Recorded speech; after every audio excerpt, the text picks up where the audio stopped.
in a world suspended between past and future, where memory itself becomes as uncertain as smoke in wind, where the very fabric of time can be twisted and compressed like paper in a fist. Our story begins not with heroes, but with questions. What makes us who we are? Is identity something solid and unchanging, carved in stone? Or is it fluid, constantly reconstructed from fragments of memory that may or may not be our own? Can we escape the destinies written for us by forces beyond our understanding? Or are we merely actors following a script penned in futures we cannot see?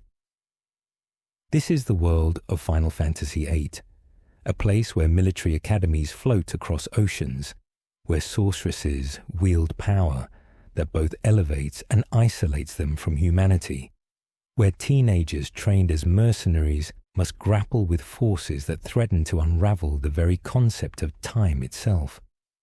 It is a world of contradictions, where the brightest days hide the darkest secrets, where love blooms in the shadow of war, and where the past reaches forward to shape the present in ways no one can predict or prevent. The planet itself seems caught in cycles it cannot break free from, patterns repeating across centuries like echoes in a canyon. Sorceresses arise, feared and persecuted for powers they cannot control. Wars erupt and subside, leaving orphans and trauma in their wake. Technology advances while wisdom retreats, and humanity constantly reaches for power without understanding the cost of wielding it.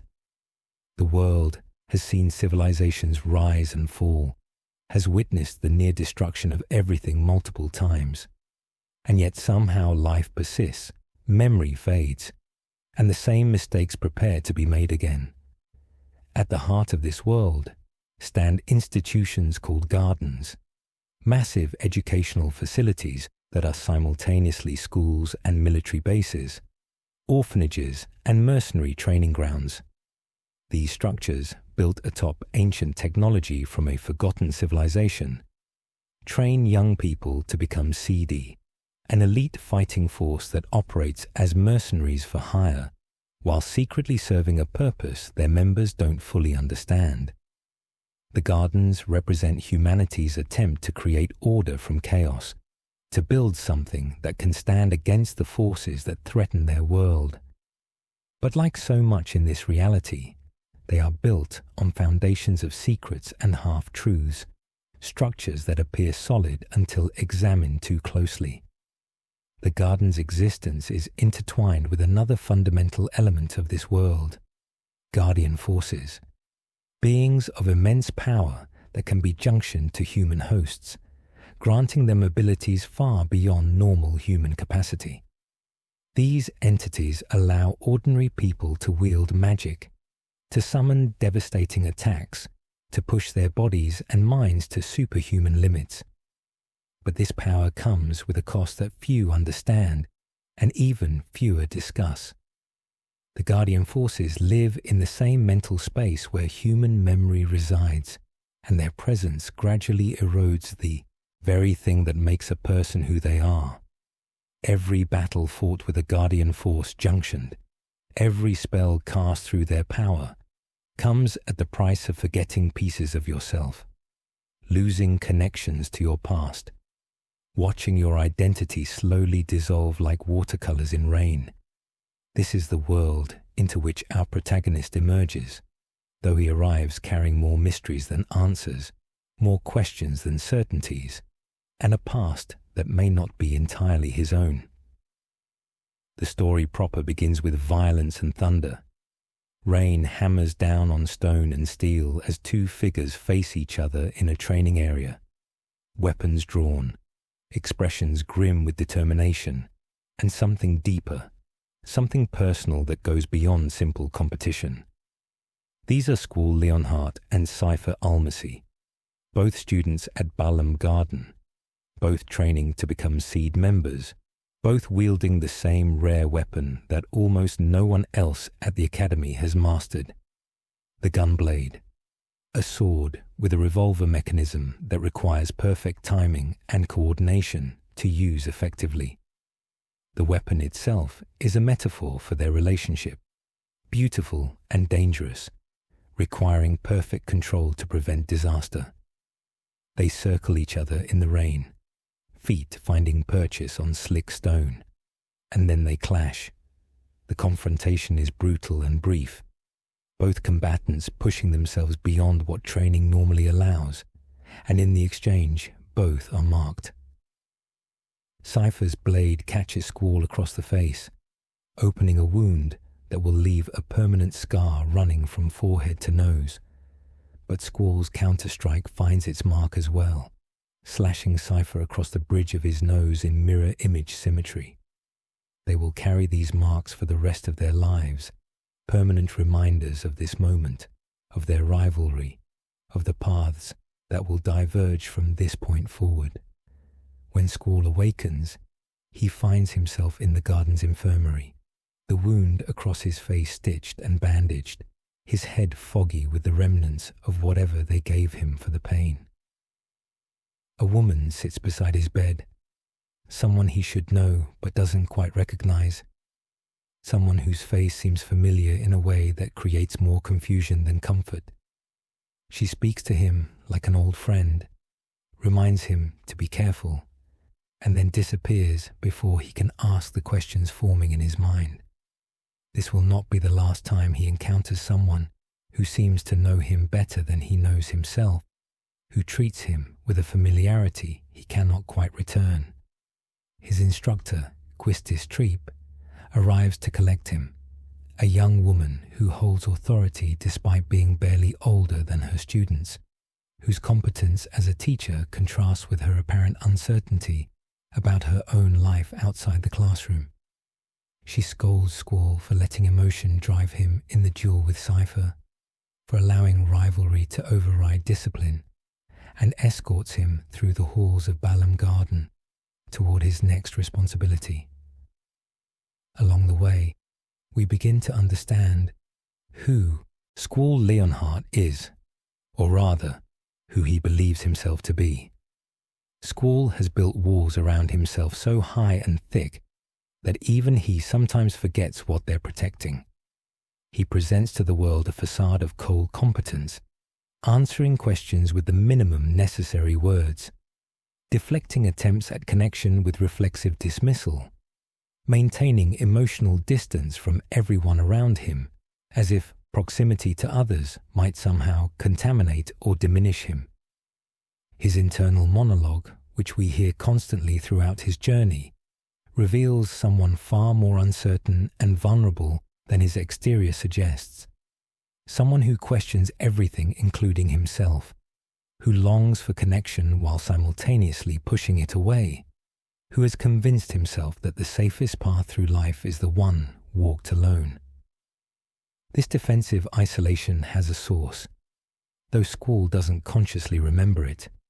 He grew up in an orphanage, watched other children get adopted by families while he remained behind, experienced abandonment in the most formative years of life, and constructed his emotional fortress as protection against ever feeling that vulnerability again. Better to need no one than to need someone and lose them. Better to expect nothing from others than to hope and be disappointed. Better to walk through life as a solitary figure than to risk the pain of connection. These beliefs have calcified into the core of his identity, become the lens through which he interprets every interaction, every relationship, every moment. But the world, as it tends to do, has plans that do not accommodate Squall's preference for isolation. He is about to be thrust into events that will not only test his abilities, but challenge every assumption he holds about himself, about others, about the nature of reality itself. The exam that will determine whether he becomes a CDD begins with something deceptively simple. A test at the fire cavern, a volcanic area near Balamb Garden, where a guardian force named Ifrit resides, waiting to be challenged and potentially junctioned by those strong enough to defeat it. Squall is paired with Quistis for this preliminary test, and together they descend into heat and sulfur, fighting through fire-attuned monsters that make their home in the hostile environment. The exam has a time limit, pressure designed to simulate the urgency of real combat situations, and Squall must demonstrate not just fighting ability, but tactical thinking, resource management, the capacity to adapt and overcome under stress. They find Ifrit in the deepest chamber of the cavern, a creature of living flame with the form of a beast, powerful and proud, and the battle that follows is Squall's first real test of the training he has received. Victory comes through careful use of junction magic, through understanding elemental weaknesses and exploiting them, through the discipline and technique drilled into students through years of instruction. When Ifrit falls, Squall is able to junction the Guardian Force to himself, adding its power to his own, gaining access to fire-based abilities and the capacity to summon the creature in future battles. But in that same moment, invisible and unnoticed, the first threads of his memory begin to fray, connections to his past growing slightly hazier, details becoming less distinct. This is the bargain of the Guardian Force system. Power in exchange for identity, strength purchased with pieces of self. The real CD exam takes place at Dolit, a small independent state that has been invaded by Galbadia, one of the great military powers of the world. The mission is framed as assistance to Dolit in repelling the invaders, but the true purpose is evaluation. Can these cadets function under fire? Can they follow orders while adapting to changing circumstances? Can they maintain discipline while facing actual danger, real enemies who mean to kill them? This is where training either proves sufficient or fails catastrophically, where the difference between student and soldier becomes brutally clear. Squall is grouped with Seifer and Zell Dinscht, an energetic martial artist whose personality clashes with Squall's reserved demeanor at every opportunity. Seifer is technically in command despite his frequent disciplinary issues, and he leads them through the streets of Dolit toward their objective, a communications tower on a mountain outside the town where Galbadian forces are working to restore functionality. The tower is important because global communications have been disrupted for years by mysterious interference, and whoever controls the few remaining functional broadcast points wields significant power. The squad fights through Galbadian soldiers, encountering professional military opposition for the first time, discovering that real combat differs from training in ways both subtle and dramatic. They reach the tower and begin to ascend, but Seifer, always impulsive, always pushing beyond parameters, abandons the mission objectives to pursue personal glory. He charges ahead, leaving Squall and Zell behind, forcing them to either follow or let him face the enemy alone. This is Seifer in his essence, brilliant and reckless, charismatic and unstable, someone who dreams of being a legendary knight, but lacks the discipline to actually become one. At the top of the tower, they encounter a guardian force named Elvared, a mechanical beast that represents their first truly dangerous opponent. The fight tests everything they have learned, requires perfect coordination between combat and magic, demands they push themselves beyond what training simulated. They emerge victorious, but exhausted, and in that moment of triumph, Seifer once again demonstrates his fundamental flaw. Rather than retreating with the mission accomplished, he stays to fight the Galbadian commander, engaging in single combat that serves no tactical purpose beyond satisfying his ego. The delay proves costly when the mission parameters change, when evacuation becomes urgent and Seifer's stubbornness puts everyone at risk. A massive armored vehicle, something called X-ATM Milizor Jun 92, begins pursuing them down the mountain, a relentless mechanical predator that absorbs damage and regenerates, that cannot be permanently destroyed, only temporarily disabled. The retreat becomes a running battle, the squad fighting and fleeing in alternating rhythm, trying to reach the beach where extraction awaits before the machine catches them. They make it, barely, collapsing onto the boats as the XATM-092 explodes behind them, its final attack disrupting the evacuation but not preventing it. Squall has passed his exam, has proven himself capable under fire, but the experience has also shown him how thin the line is between success and disaster, how quickly situations spiral beyond control. The CD graduation ceremony that follows is bittersweet. Squall passes, earning his place among the elite, but Seifer fails for his continued inability to follow orders, for prioritizing personal glory over mission objectives. A gap opens between them, one that will only widen with time, as Squall moves forward into the ranks of CD while Seifer remains behind, resentment fermenting into something darker. That evening, Balamb Garden holds a celebration, a formal ball where new seeds can mingle with faculty and each other, a rare moment of joy and relaxation in the otherwise rigid structure of military life. Squall, uncomfortable with social situations and unwilling to engage with the festivities, tries to isolate himself, but he is intercepted by Selphie Tilmit, a transfer student from Balamb Garden, whose boundless energy and cheerful persistence make her nearly impossible to ignore or dismiss. She drags him through the party, forcing interaction despite his protests, and through her intervention, he encounters someone who will fundamentally alter the trajectory of his life.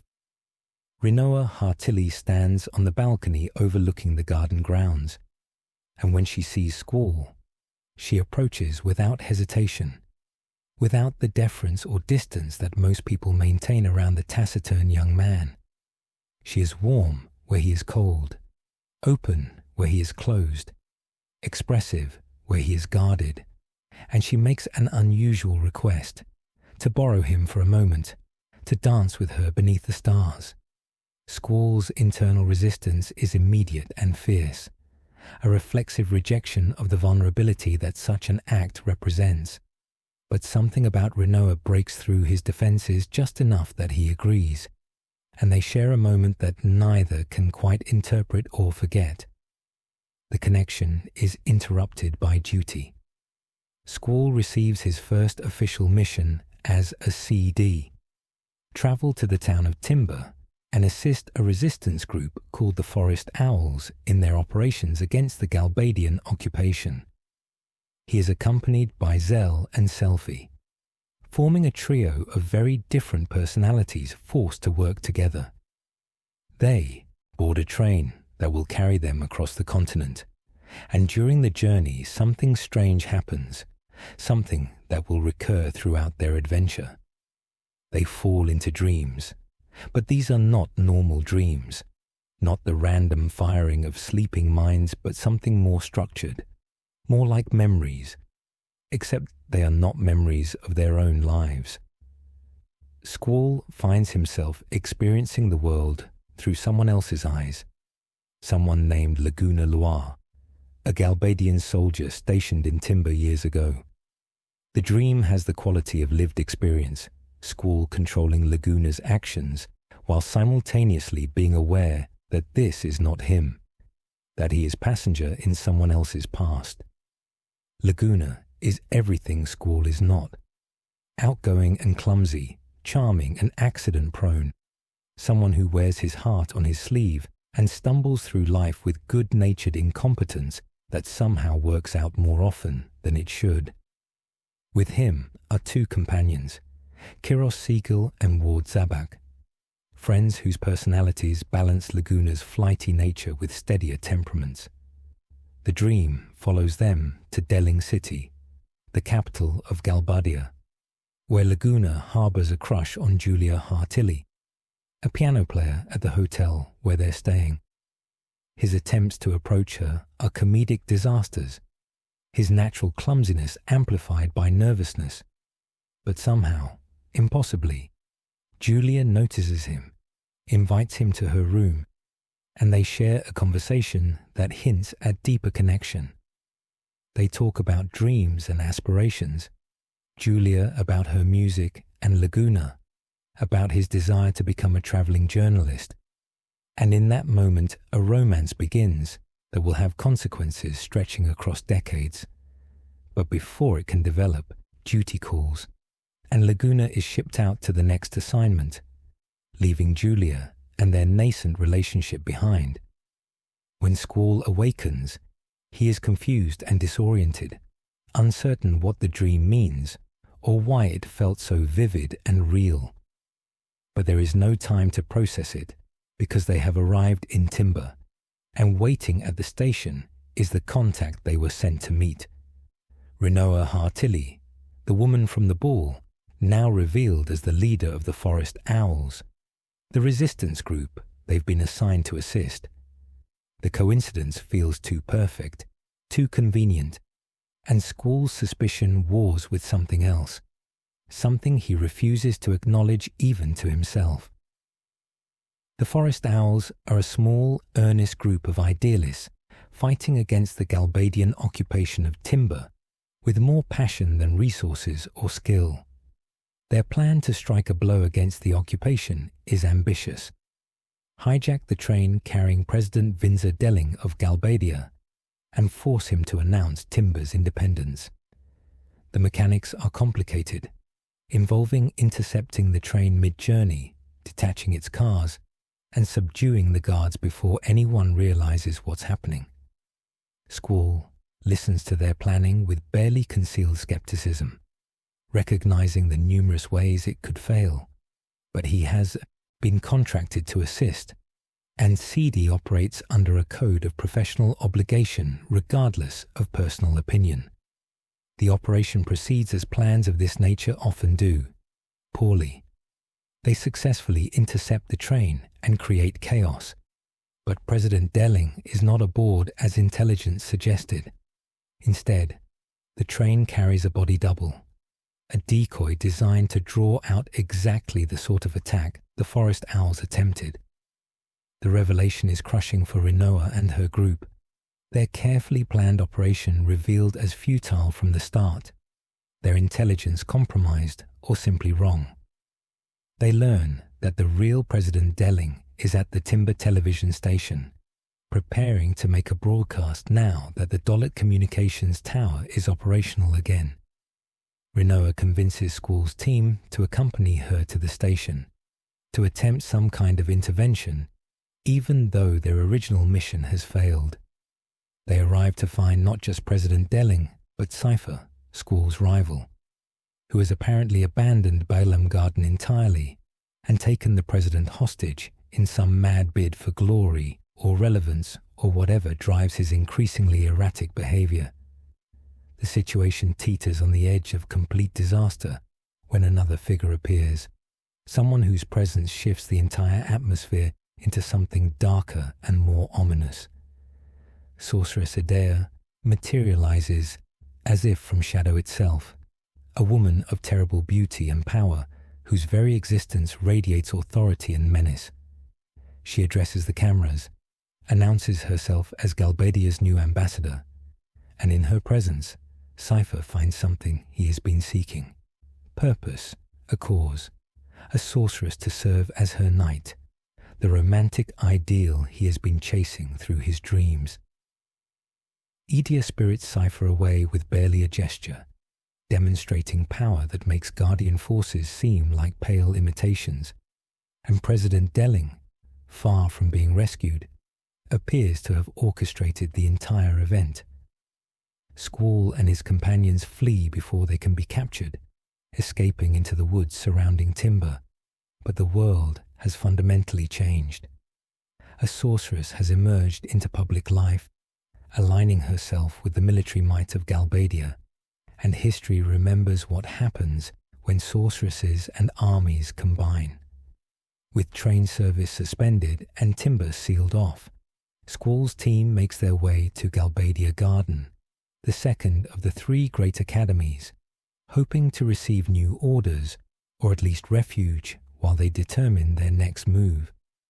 The garden is larger than Balamb, but feels less warm, more militaristic in its design and culture, focused on weapons technology rather than the junction system that defines Balamb's approach to combat. Here they meet Irvine Kineas, a sharpshooter whose confident demeanor and flirtatious nature mask something deeper, and receive orders that elevate their mission from simple assistance to something that could alter the course of history. They are to assassinate sorceress Esthar. The plan comes from Garden Master Martine, delivered with military efficiency that cannot quite hide the desperate nature of the gambit. During her inauguration ceremony in Derling City, when Esthar appears before crowds and cameras to officially assume her position as Galbadia's ambassador, Irvine will take the shot from a position high above the parade route. Squall and his team will provide support, creating a path to the assassination point, dealing with security, ensuring Irvine has the opportunity to fire. It is a mission built on the assumption that removing Esthar removes the threat she represents, that political will dies with the figurehead, and none of them quite believe it will be that simple. Before the operation, they are granted an audience with General Caraway, a military figure within Galbadia who opposes Edia, but must work from the shadows to avoid revealing his hand. Caraway provides intelligence, refines their approach, speaks about his estranged daughter with a mixture of regret and frustration that Squall finds uncomfortable to witness. That daughter, they discover, is Rinoa, and the distance between them speaks to wounds that simple conversation cannot heal, to choices made and prices paid for paths diverging. Caraway warns them about Iguions, creatures guarding the gate they must pass through, about the magical car parade that will precede Esdhar's arrival, about the limited window they will have to act. The team splits to complete their objectives. One group infiltrates the sewers to secure the gateway, fighting through monsters and unlocking passages. Another deals with the parade, disabling magical vehicles that would otherwise block the route. Squall and Irvine make their way to the clock tower, ascending to the sniper's perch where the shot will be taken. And it is here, in the moments before violence, that Irvine's facade cracks. He hesitates, admits to doubt, reveals himself as less certain than his swagger suggests. But the moment passes, the opportunity presents itself, and Irvine takes the shot. The bullet flies true, crosses the impossible distance, and strikes Esthar directly. For a heartbeat, success seems possible. Then Esthar raises her hand, and the bullet stops, frozen in midair as if time itself has bent to her will, the projectile hanging motionless before clattering harmlessly to the ground. Her eyes find the clock tower, find Squall and Irvine, and her response is immediate and overwhelming. Ice materializes from nothing, a massive spear of frozen death that launches upward toward their position with terrifying speed and accuracy. Squall sees it coming, knows they cannot dodge, and makes the only choice available. He steps in front of Rinoa, takes the ice spear meant for them both directly through his shoulder and chest. The impact so violent it drives him backward, impales him against the stone of the tower.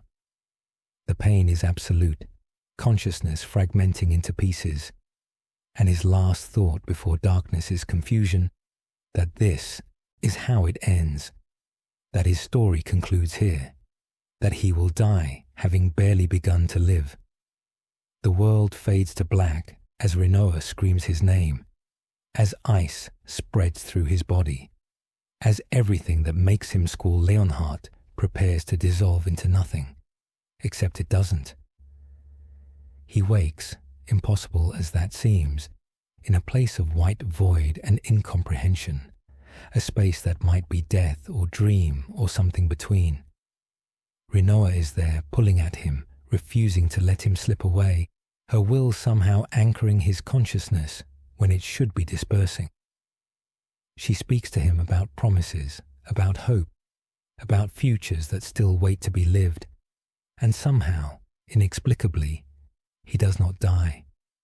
Instead, he awakens again, this time in the real world, in a prison cell in a place called the D District Prison, his wound gone as if it never existed, his body whole but his mind reeling with questions about what happened, how he survived, what force intervened to snatch him back from death's certain grip.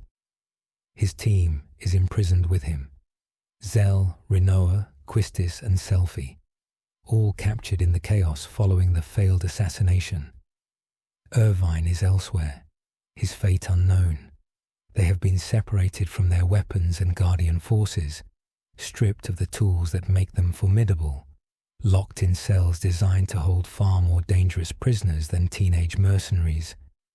But Garden trains for scenarios like this includes escape and evasion in the curriculum, and Squall's tactical mind begins working through their options, even as his body still processes the trauma of death deferred. They discover that another prisoner shares their fate.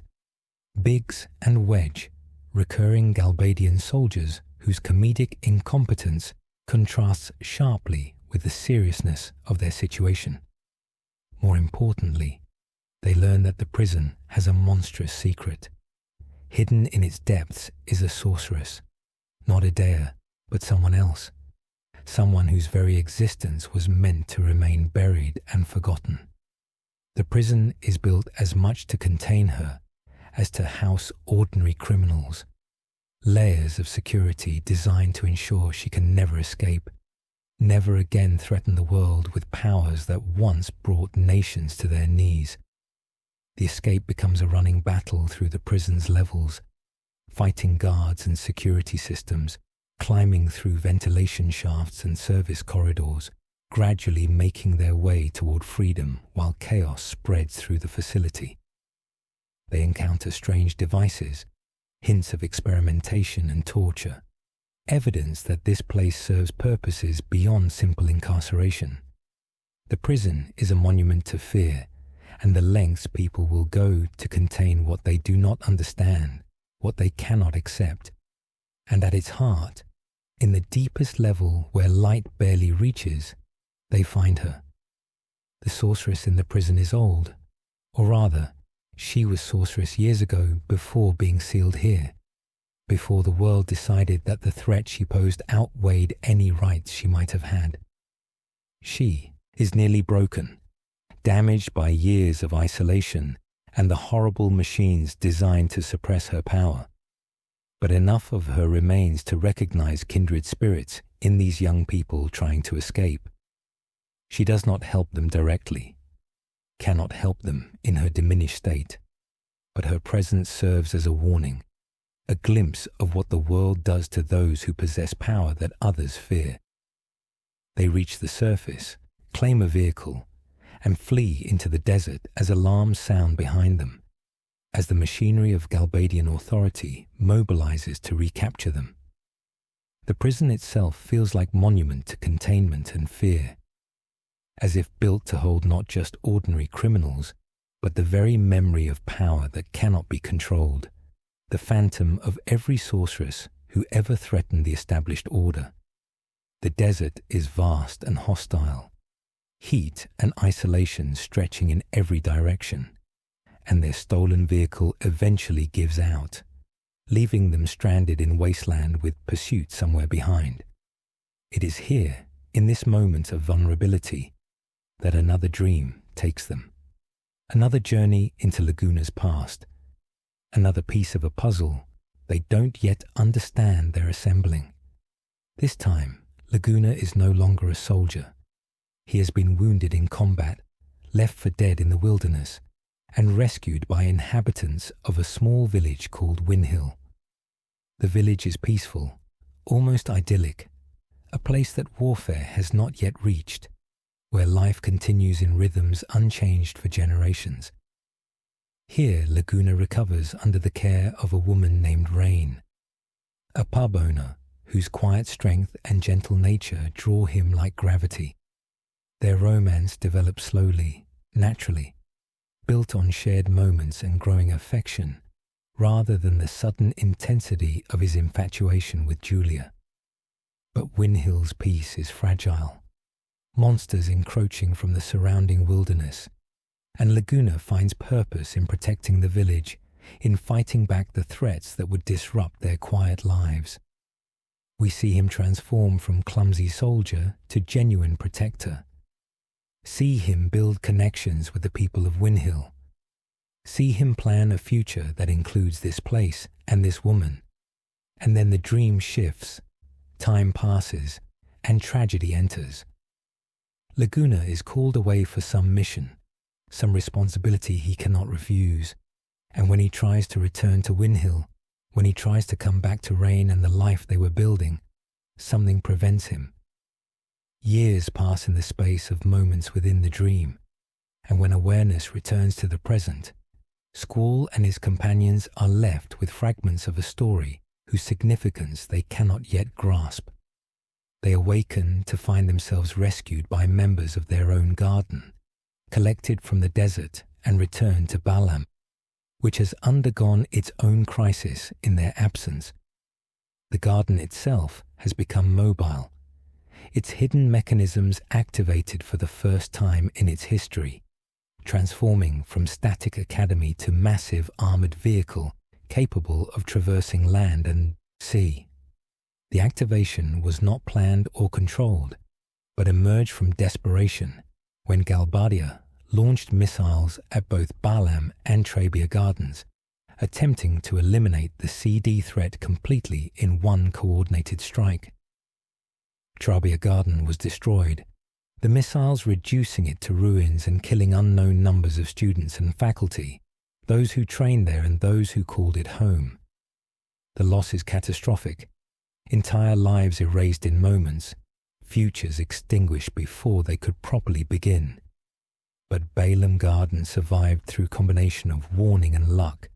The missiles outrun as the garden fled across land and sea, eventually crashing into Fisherman's Horizon, a pacifist settlement built on a massive bridge structure spanning ocean waters.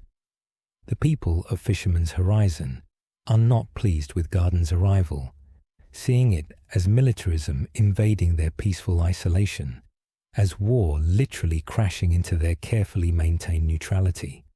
Their mayor, a soft-spoken man who leads through consensus rather than command, makes clear that weapons and violence have no place in their community, that Garden is welcome to conduct repairs, but must then leave, must take its conflicts elsewhere. It is a position of moral clarity that the world rarely permits in practice, and events will soon prove the limits of neutrality when power comes calling. Within Garden itself, political upheaval threatens to tear the institution apart from inside. The mysterious Garden Master, a figure called Norg, who funded Garden's construction but remained hidden from students, emerges to challenge Headmaster Sid's authority. Norg, revealed as a member of the Shumi tribe, cares nothing for Sid's idealistic mission of training seeds to fight sorceresses and everything for profit and survival. He wants to hand Squall and his team over to Galbadia as peace offerings, to purchase Garden's safety with the lives of students, to abandon principle in favor of expediency. The confrontation becomes violent, a battle in Norg's hidden chamber beneath Garden, and the outcome determines whether Garden continues to serve its original purpose or transforms into something else entirely. Squall defeats Norg, preserves Sid's authority, but the victory comes with revelation. Sid can no longer hide in shadows, can no longer maintain the comfortable fiction that he is simply an educator. He must explain to Squall and the others the true purpose for which Garden was created, must reveal the secrets that have shaped their entire lives without their knowledge or consent. The explanation begins with a sorceress, with Idea, Cid's wife, who received a vision from the future, a warning about a greater threat that would one day emerge and threaten everything.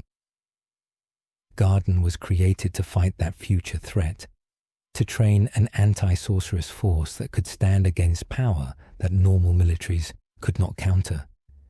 CD is not simply a mercenary organization, but a weapon forged across years, children taken in and shaped into soldiers capable of killing sorceresses. Their entire education designed to produce the specific tool needed for this specific purpose.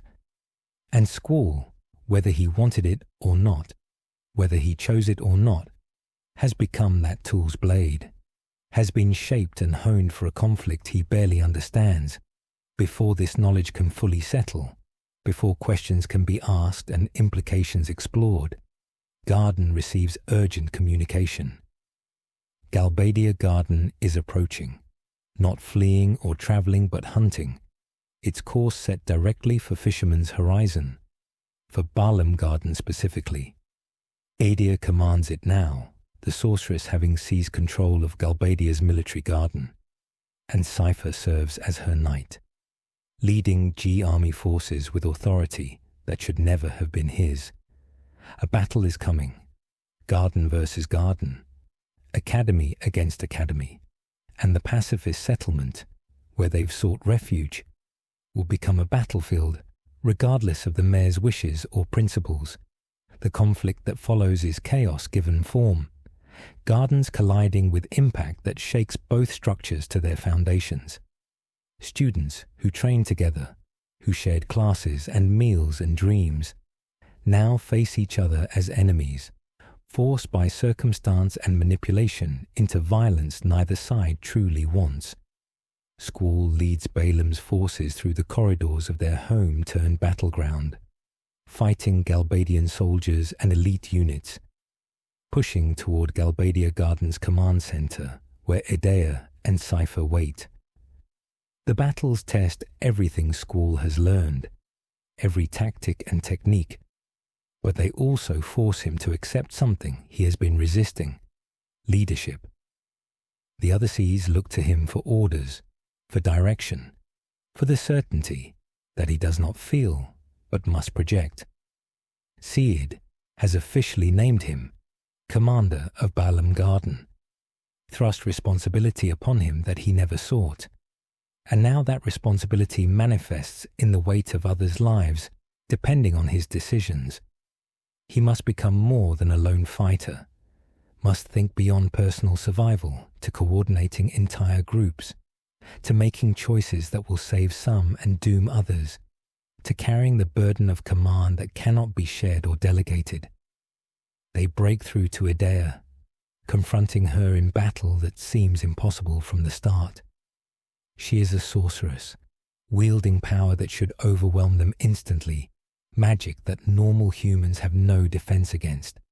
But they have guardian forces, have training specifically designed for this scenario, and more importantly, they have each other, bonds formed through shared danger that create strength greater than simple addition of individual capabilities. The battle is desperate and brutal, pushing them to their absolute limits, but gradually, impossibly, they gain ground. Seifer tries to intervene, tries to protect his sorceress with devotion that has crossed into obsession, but even he cannot withstand their combined assault. When Idea finally falls, when her power flickers and fades, something extraordinary happens. The sorceress's presence leaves her body like smoke, dissipating in wind, her eyes clearing as if waking from a dream, and the woman who remains is not the threatening figure they faced, but someone else entirely, Cid's wife, the real Idea, whose body has been possessed and controlled by forces she could not resist. The revelation transforms everything. Idea was never their enemy but their victim, her will suppressed by another sorceress operating through her. using her as a puppet to enact plans that originated elsewhere and elsewhen. She speaks to them with urgency cutting through exhaustion, warns them that what they face is not simply a sorceress in the present, but something reaching backward through time itself, manipulating events to ensure its own emergence, creating causality loops that trap everyone in patterns they cannot escape. The name she speaks carries weight of prophecy and doom. Ultimecia, a sorceress from the far future, whose power has grown so absolute that she seeks to compress all time into a single moment where she will reign eternal.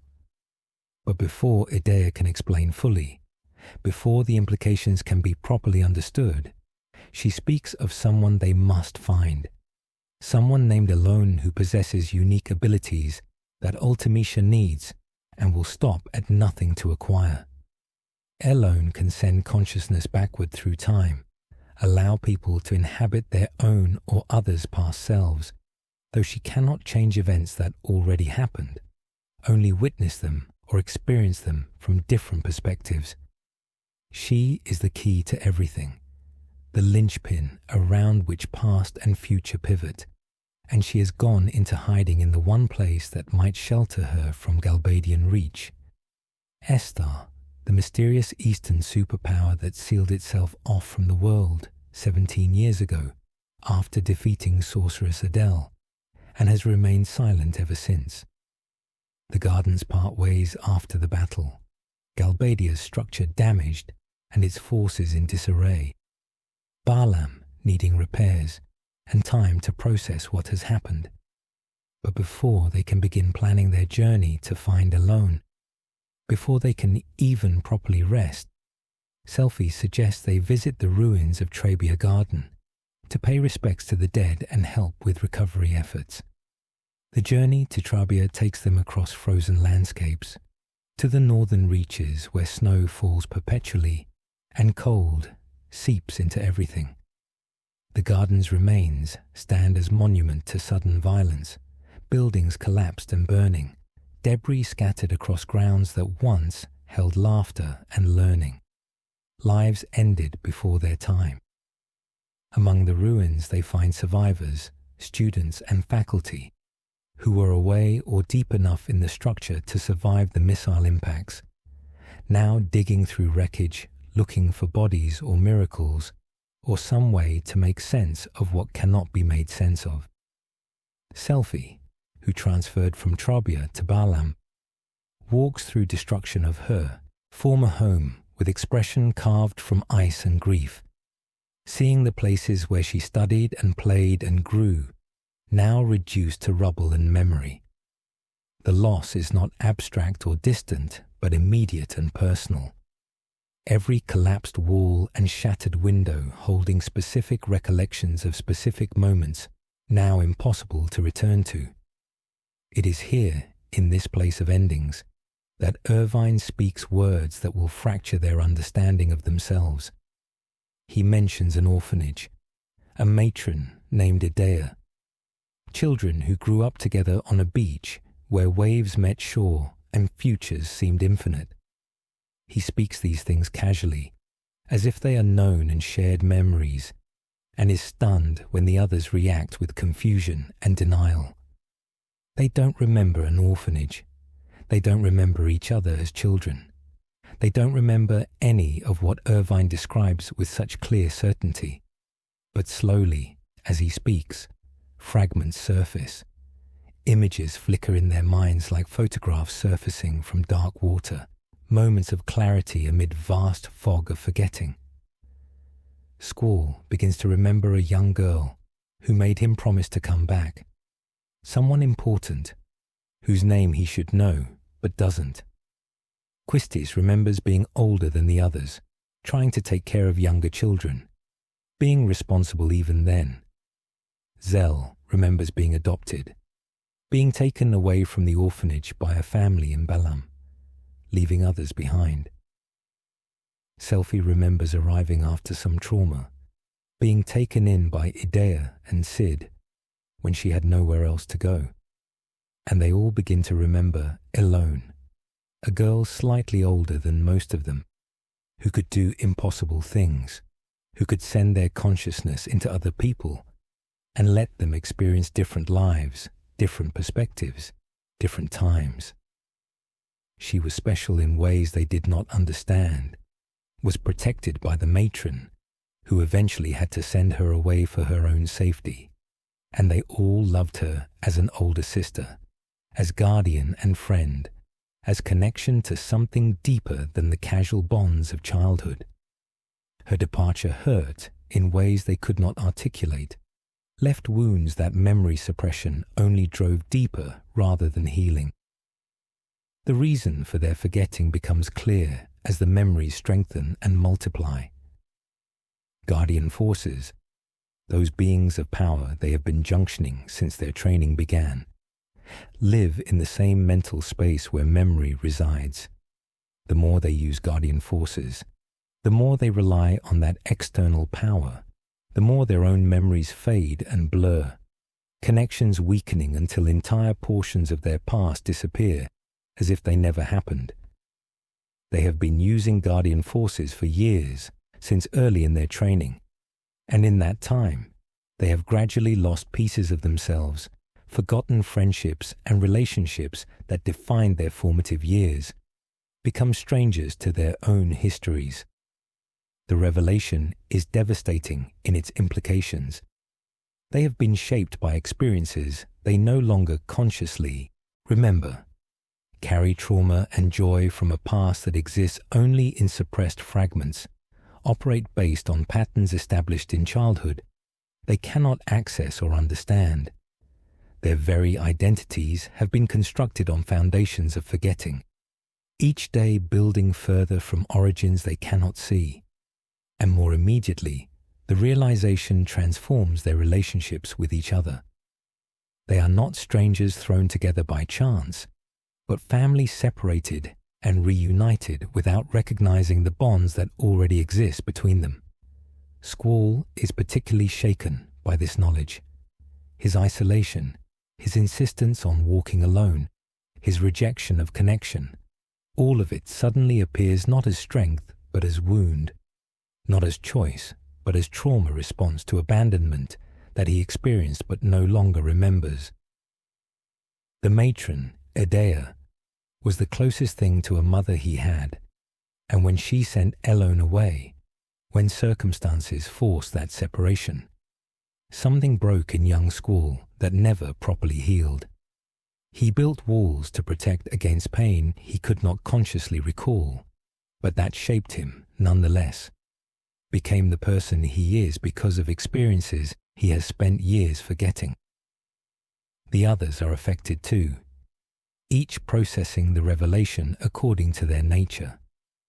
Zell's hyperactivity and constant need to prove himself take on new context when understood as compensation for being adopted away from siblings he forgot. Quistis' drive to be the perfect instructor, to take care of everyone, reflects patterns established when she was the oldest child at the orphanage, responsible for younger kids before she had language to describe that weight. Selfie's aggressive cheerfulness, her determination to find joy in everything, reads differently when understood as survival mechanism, developed to cope with trauma so severe it required her to be taken in by strangers. Even Seifer, their enemy and rival, was part of that orphanage family.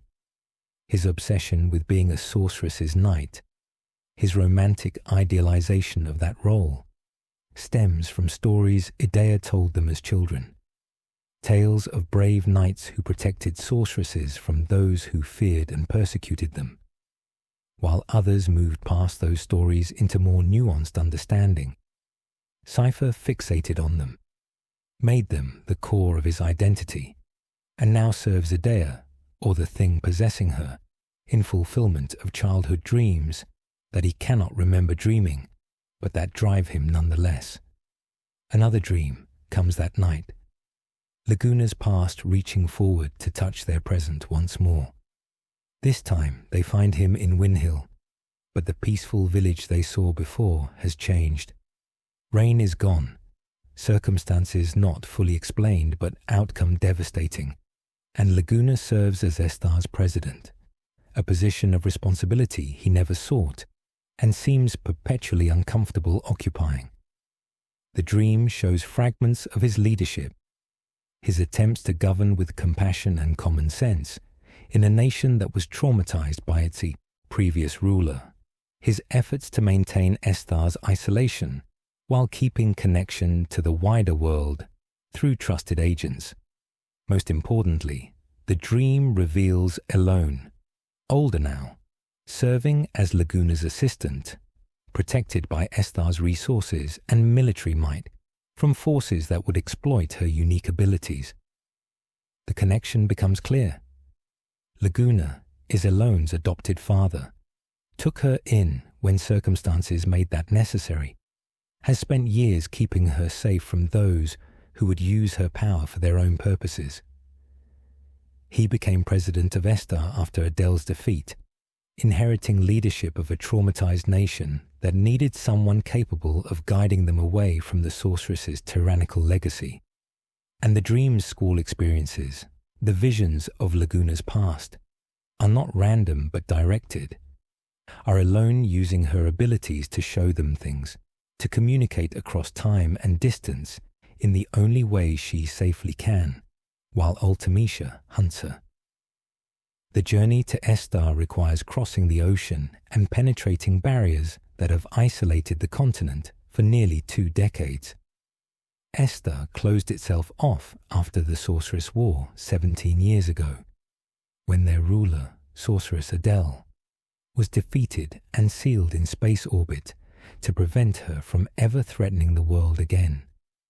The nation that emerged from that conflict was traumatized and isolationist, determined never again to let a sorceress bring them to the brink of destruction, willing to sever all ties with the outside world to maintain that safety. Breaking through their isolation will not be simple or gentle. They make contact through intermediaries, through people who still maintain secret connections to the outside world despite official policy, and eventually are granted audience with Esthar's current leader. When they arrive, when they stand before the president of this mysterious superpower, they find not a distant politician or military strongman, but someone familiar, someone they have been seeing in dreams. Laguna Loire, still clumsy and irreverent despite his position, still the same person who charmed Julia and protected Winhill, now wearing responsibility he assumed after Adele's fall, guiding a nation trying to heal from decades of tyranny. The reunion is strange because for Squall and his companions, they are meeting Laguna for the first time, despite having experienced pieces of his life through Elone's interventions.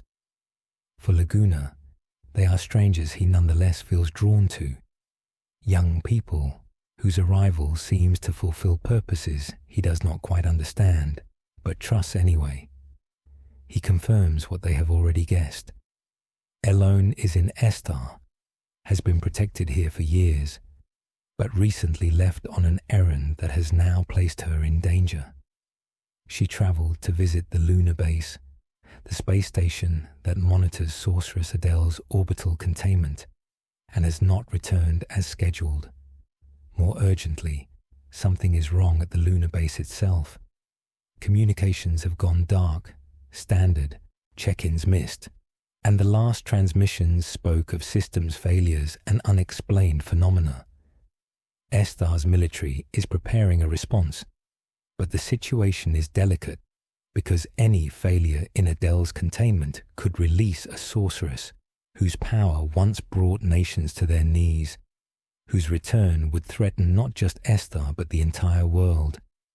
They need people with experience fighting sorceresses, which makes Squall's team uniquely qualified despite their youth. Before they can address the lunar base situation, another crisis demands attention. The lunatic Pandora, a massive structure built during Adele's reign, using technology that should not exist, has reappeared. This impossible monument was sealed away after the war, hidden in dimensional space where it could never again be used for its original purpose, focusing and amplifying the lunar cry, a phenomenon where monsters from the moon's surface rain down upon the planet in devastating waves. The Pandora's return suggests that Ultimecia's plans are accelerating, that events are converging towards some climax that will change everything. Squall's team pursues the lunatic Pandora as it moves across Esthar's territory, fights through the hordes of monsters it draws in its wake, and finally manages to infiltrate the structure itself. Inside, they find architecture that defies normal spatial relationships, chambers and corridors that should not fit within the Pandora's observed dimensions, technology that operates on principles modern science barely glimpses. This is ancient work, from the civilization that preceded current nations, from people who understood forces that have since been forgotten or deliberately suppressed. Within the Pandora's depths, they encounter Seifer again, still serving as Edea's knight, still convinced that he fights for righteous cause, even as evidence of manipulation piles higher. The confrontation between Squall and Seifer carries weight beyond their personal rivalry, represents two paths diverging from common origin, two responses to childhood trauma and loss. Seifer clings to romantic ideals and borrowed purpose, needs external validation and a role to play, cannot exist without the structure of service to something greater than himself. Squall has built walls and isolation, needs nothing from anyone, defines himself through rejection of connection. Both are wrong, both are incomplete, and only one of them will eventually recognize it. They fight through waves of enemies, through security systems and summoned guardians, approaching the Pandora's central chamber, where its true purpose will be revealed. Along the way, they encounter memories crystallized in the structure itself, echoes of the past showing how this technology was created, showing the Sorceress War, showing Adel's reign and her eventual defeat. The history is fragmentary and difficult to interpret, but certain truths emerge. Sorceresses have shaped this world's history in cycles of rise and fall, their power inevitable, and their persecution equally inevitable, a pattern repeating across generations with only names and faces changing. The lunar cry comes, triggered by the Pandora's activation, monsters falling from the sky in numbers that beggar imagination, blanking vast swaths of Esthar in creatures that should not exist on this planet.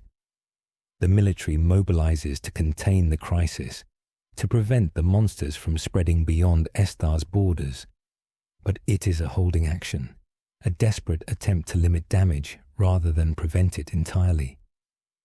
And in the chaos of the cry, in that moment when reality seems thinnest, when the barriers between worlds temporarily weaken, Ultimecia makes her move. She reaches through time, through Edea's body, which she still partially controls despite their earlier defeat, and enacts the most critical phase of her plan. Using the lunar cry as cover, using the Pandora as focus, she breaks Sorceress Adel's seal. The ancient tyrant returns to the world, her power diminished by years of imprisonment, but still formidable, still deadly, and Ultimecia immediately begins the process of transferring her consciousness into this new and more powerful host. Edea is freed, the possession finally broken, but Adele becomes the new puppet, the new vessel through which the future sorceress enacts her will. The crisis escalates beyond anything they have faced. With Adele freed and possessed by Ultimecia, with the lunar cry depositing monsters across entire continents, with time itself becoming unstable as Ultimecia's power grows, Squall's team must take action, that will either save everything or doom it utterly. They board a rocket to the lunar base, a desperate journey into space to confront Adele directly, to prevent Ultimecia from completing her plans, to stop time compression before it begins. The lunar base is chaos incarnate, systems failing, personnel evacuating, containment protocols broken beyond repair. Adele broke free with such force that the station's very structure suffered damage, and now it serves merely as stage for final confrontation between seedy operatives and sorceress, who has consumed centuries of power and ambition. They find Eloni here, protected by Laguna's operatives, but trapped by circumstances, unable to escape before the fighting starts. The battle with Adele tests everything they have learned, every tactic and technique, every bond forged through their journey. She wields power that distorts reality around her, magic that should not be possible even for sorceresses, abilities augmented by Ultimecia's consciousness, operating through her like a second mind. The fight pushes them to their absolute limits, forces them to coordinate perfectly, to support each other through moments when individual strength would crumble, to believe in victory when all evidence suggests defeat. When Adele finally falls, when her power breaks and her body collapses, they expect relief, expect the crisis to end with the threat neutralized. Instead, something far worse begins. Ultimecia, no longer constrained by the need to operate through intermediaries, no longer limited by the weakness of hosts who cannot contain her full power, begins time compression. The process tears at reality itself, causality becoming negotiable, past and future bleeding into present, all moments existing simultaneously in cascade of temporal chaos that threatens to erase linear time entirely. Elone acts in that moment, uses her unique abilities to anchor Squall's consciousness, to give him a thread through the chaos that he can follow when everything else dissolves into temporal storm. She sends his awareness backward, lets him experience moments from his past with clarity that normal memory cannot provide, shows him truths about himself that he has been avoiding or unable to see.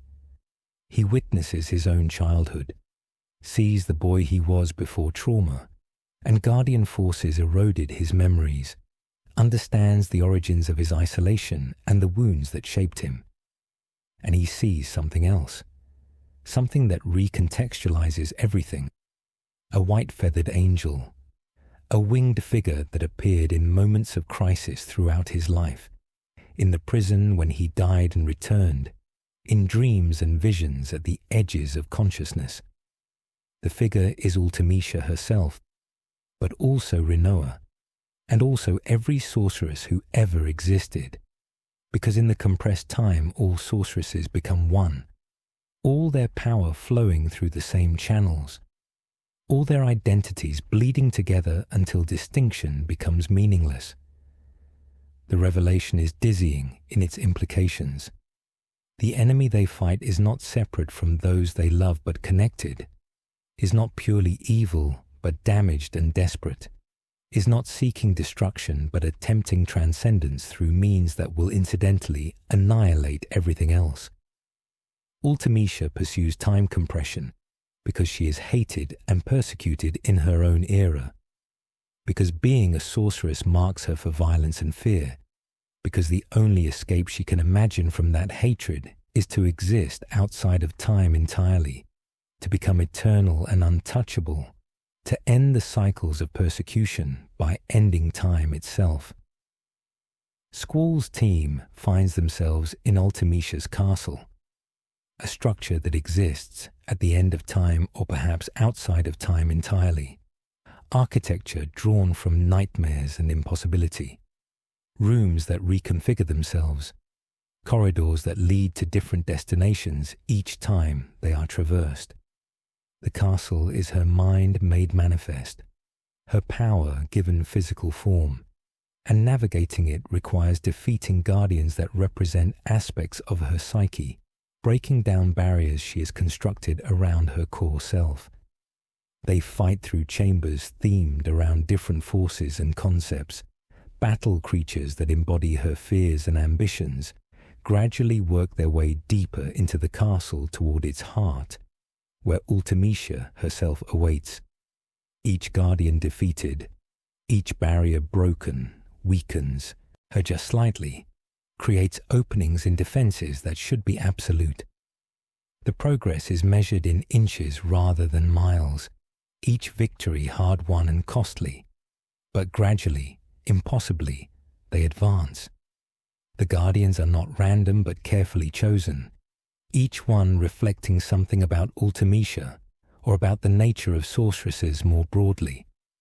They face beings representing tyranny and subjugation, creatures embodying the persecutions sorceresses endure, manifestations of the loneliness and isolation that comes from possessing power others fear. Through combat, they learn Ultimecia's story without words, understand through violence the tragedy that created this crisis, recognize that their enemy is also victim of cycles much older and larger than any individual life. When they finally reach her, when they stand before Ultimecia in her throne room at the castle's heart, the confrontation is not what they expected. She is simultaneously immensely powerful and terribly vulnerable, a being who has achieved godlike abilities but lost everything that made existence meaningful in the process. She exists outside of time, but is therefore isolated from all temporal experience, can see all moments simultaneously, but cannot meaningfully participate in any of them, has achieved immortality through compression, but made that immortality into a prison rather than liberation. The final battle operates on multiple levels simultaneously, physical combat interweaving with temporal manipulation, magic and weapons clashing while reality itself shifts and reforms around them. Ultimecia draws on power from across all time, summons aspects of herself from different eras, manifests abilities that defy categorization or defense. The fight seems impossible, each form they defeat revealing another beneath it, each strategy they employ countered by responses that anticipated their planning before they conceived it. But they have something she does not, something that no amount of power or temporal manipulation can replicate: genuine connection, bonds forged through shared experience rather than enforced through dominance or fear, trust earned through vulnerability rather than extracted through coercion. Where Ultimecia stands alone, has isolated herself from all meaningful relationship through her pursuit of transcendence. Squall fights alongside companions who have become family, who know his weaknesses and support him through them, who transform his solitary strength into collective power that exceeds what mere addition would suggest. The turning point comes when Squall accepts what he has been resisting throughout his entire journey, that needing others is not weakness, but the deepest possible strength, that vulnerability creates connection, that opening himself to potential loss is the only way to experience genuine relationship. The walls he has built around himself, the isolation he has maintained as protection against abandonment, all of it crumbles in recognition that being alone is not safety but death in life, that the pain of potential loss is worth enduring for the beauty of actual connection. With that acceptance comes transformation. The guardian forces they have relied upon, the external power that has been gradually eroding their memories, suddenly syncs perfectly with their authentic selves rather than suppressing them. The junction between human and summon becomes harmonious rather than parasitic, augmenting rather than replacing, and that harmonization creates power that Ultimecia, for all her temporal mastery, can counter or comprehend. Her final form falls, her defenses break, and in the moment of her defeat time itself shudders, the compression she initiated beginning to reverse, causality reasserting itself as linear rather than collapsed. But the reversal is not gentle, is not controlled, is instead a catastrophic unwinding that threatens to scatter everyone caught in its current across different eras with no guarantee of return. Squall's consciousness fragments, begins dispersing across time, and he finds himself losing grip on who and when he is. Memories of past and present and future bleeding together until distinction becomes impossible. He drifts through moments, witnessing fragments of his own life from outside perspectives, seeing himself through others' eyes, understanding how the person he believed himself to be differs from the person others experienced. He sees Rinoa's perspective of their first meeting, the ball a garden where she chose him from everyone present, and understands that her choice was not random but deliberate, that she saw something in him worth reaching toward even when he broadcast nothing but isolation and disinterest. He sees his childhood from the matron's perspective, understands that his abandonment was not rejection but protection, that Adair sent him and the others away, not because they did not matter, but because keeping them close would have endangered them when her destiny as sorceress began manifesting. He sees Seifer's perspective of their rivalry, understands that his former friend's antagonism stems from envy and admiration twisted together, that Seifer has always measured himself against Squall and found himself wanting, that the rivalry that defined their relationship was never as equal as it seemed, because only one of them truly needed the other to define himself. He sees moments he does not consciously remember, but that shaped him nonetheless. Childhood experiences with Alone, where she sent his consciousness into Laguna's past, creating connections across time that would eventually bring them all together in this moment. He understands that nothing in his life has been random, that patterns established in earliest childhood created the trajectory that led here, that free will and fate are not opposites but intertwined aspects of existence that cannot be separated without destroying both. And then, in the chaos of temporal storm, he sees Rinoa, sees her consciousness also scattered across time, also fragmenting into pieces that may never reassemble. She is afraid, he can feel that across whatever distance separates them, afraid of losing herself completely, of dissolving into time's current and ceasing to exist as coherent individual. And Squall realizes that he faces a choice that will define everything.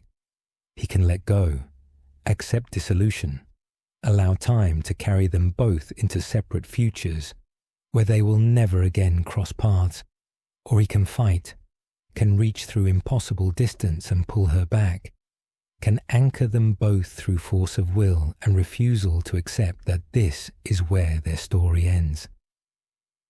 The choice requires vulnerability he has spent his life avoiding, demands he admit feelings he has been suppressing, forces him to acknowledge that Rinoa matters to him in ways that terrify precisely because they are real and deep and capable of causing pain that his isolation was designed to prevent.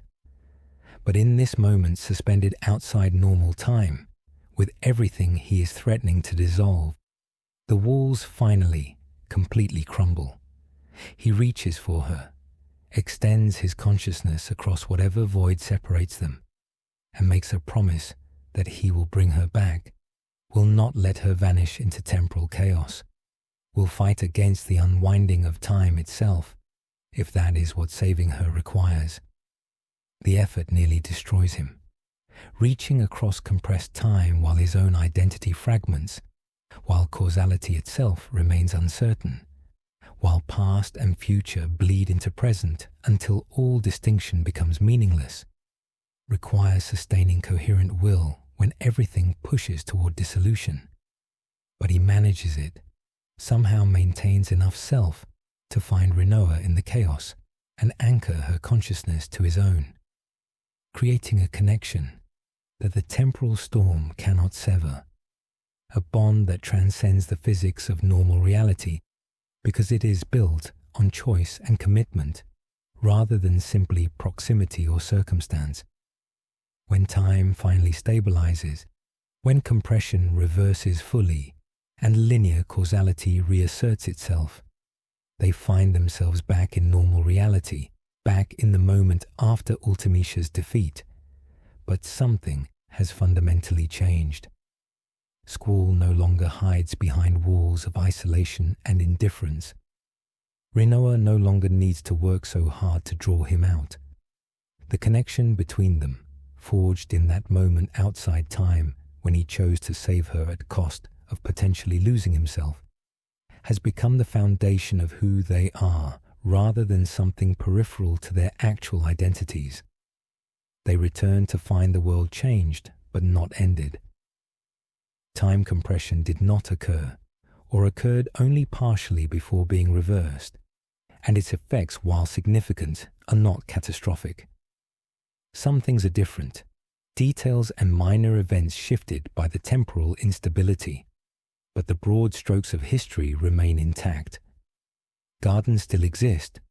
CD continues its mission. Nations and people persist in their complex dance of cooperation and conflict. The world endures, damaged but healing, carrying scars from crisis survived but not broken beyond repair. The gardens need rebuilding, literally and philosophically. The revelation about their true purpose, about being weapons forged to fight sorceresses, creates questions about their future now that Ultimecia has been defeated. Do they continue training seeds for conflicts that may never come? Do they transform into something else, redirect their resources and expertise toward different problems? Do they dissolve entirely, releasing their students to find their own paths without the structure that has defined their entire lives? Seifer and Esthar, free now from possession and the burden of secrets that distorted their relationship, work to reimagine what Garden can become. The mercenary aspect remains because skills the students have learned are valuable, and there will always be conflicts requiring intervention. But the underlying mission shifts from preparing for apocalyptic battles with sorceresses to something broader and more sustainable. Training people to protect others, to stand against oppression and exploitation wherever it manifests, to be guardians in the truest sense rather than simply weapons pointed at specific enemies. The question of sorceresses themselves remains unresolved and perhaps unresolvable. Ultimecia is defeated, but sorceresses continue to exist because the power passes from one host to another in endless chain. Death of one sorceress merely triggering the transfer to someone else, somewhere else, creating cycles that span centuries and continents. Rinoa has become a sorceress, inheriting power through the chain of transfers that connected Esthar to Adel to Ultimecia, and eventually to her. She did not choose this, did not want the power or the persecution it invites, but now she carries it regardless of preference or preparation. The implications terrify both her and Squall. History shows what happens to sorceresses. They are feared and persecuted, sealed away or killed, driven to extremes by the hatred directed toward them for powers they cannot control or reject. Ultimecia became what she was partly because the world in her era treated sorceresses as threats to be eliminated, rather than people deserving of dignity and rights. How can Rinoa avoid following that same trajectory? How can she possess this power without either being destroyed by those who fear it, or transformed by its corruption into someone she does not recognize? They consider the option that history offers, sealing her in space as Adele was sealed, preserving her in stasis where she can neither be harmed by others nor harm anyone with powers she cannot fully control. It is a solution that prioritizes safety over freedom, that protects the world at cost of Rinoa's autonomy and any chance at normal life. Squall cannot accept this, cannot watch her be sealed away, knowing she will spend eternity isolated and alone, cannot choose collective safety over the person he fought through compressed time itself to save. So they choose differently. They choose to stay together, to face whatever consequences emerge from Rinoa's new nature, to believe that connection and support can prevent the descent into isolation and resentment that has transformed previous sorceresses into threats. It is a risk, a gamble that love and understanding can break cycles that have repeated across centuries, a refusal to accept that history must repeat simply because it has repeated before. They cannot know if their choice is correct, cannot guarantee that Rinoa will not eventually follow the pattern of every sorceress before her, but they make the choice anyway, because the alternative is surrendering to fear and letting it dictate their lives. The others find their own paths forward, their own ways of processing everything they have experienced and discovered. Quistis returns to teaching, but with changed understanding of her role, no longer trying to be perfect instructor, but instead trying to be genuine mentor, someone who acknowledges her own uncertainties and failures rather than hiding them behind competence. Zell returns to Balamb but maintains connection to the family he found at the orphanage and rediscovered during their journey, no longer needing to prove himself because he has finally internalized that he is already enough. Selphie throws herself into rebuilding Balamb Garden, channeling her grief at its destruction into determination that it will rise again, that the lives lost will be honored through continuity rather than abandonment. Irvine stops hiding behind his flirtatious facade, allows himself to be genuinely vulnerable with those he cares about, rather than maintaining performance of confidence he does not actually feel. They are all changed by what they experienced, all carrying scars and growth in equal measure, all understanding themselves and each other with depth that was impossible before memory returned, and walls came down. The world they saved is not perfect. Galbadia remains militaristic and expansionist. Nations continue competing for resources and influence. Poverty and exploitation persist in forms that will require generations to address properly.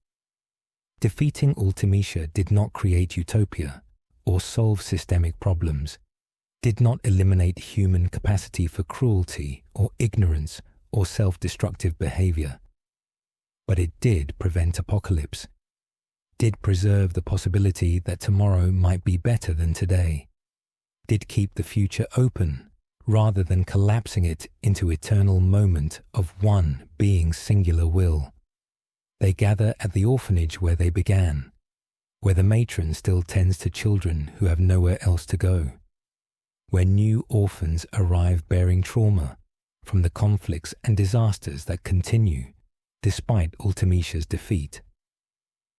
The building is the same, worn and comfortable and filled with sounds of children playing. And standing there looking out at the ocean where they once played and dreamed and made promises they did not understand the weight of, they recognize how far they have traveled while also returning home.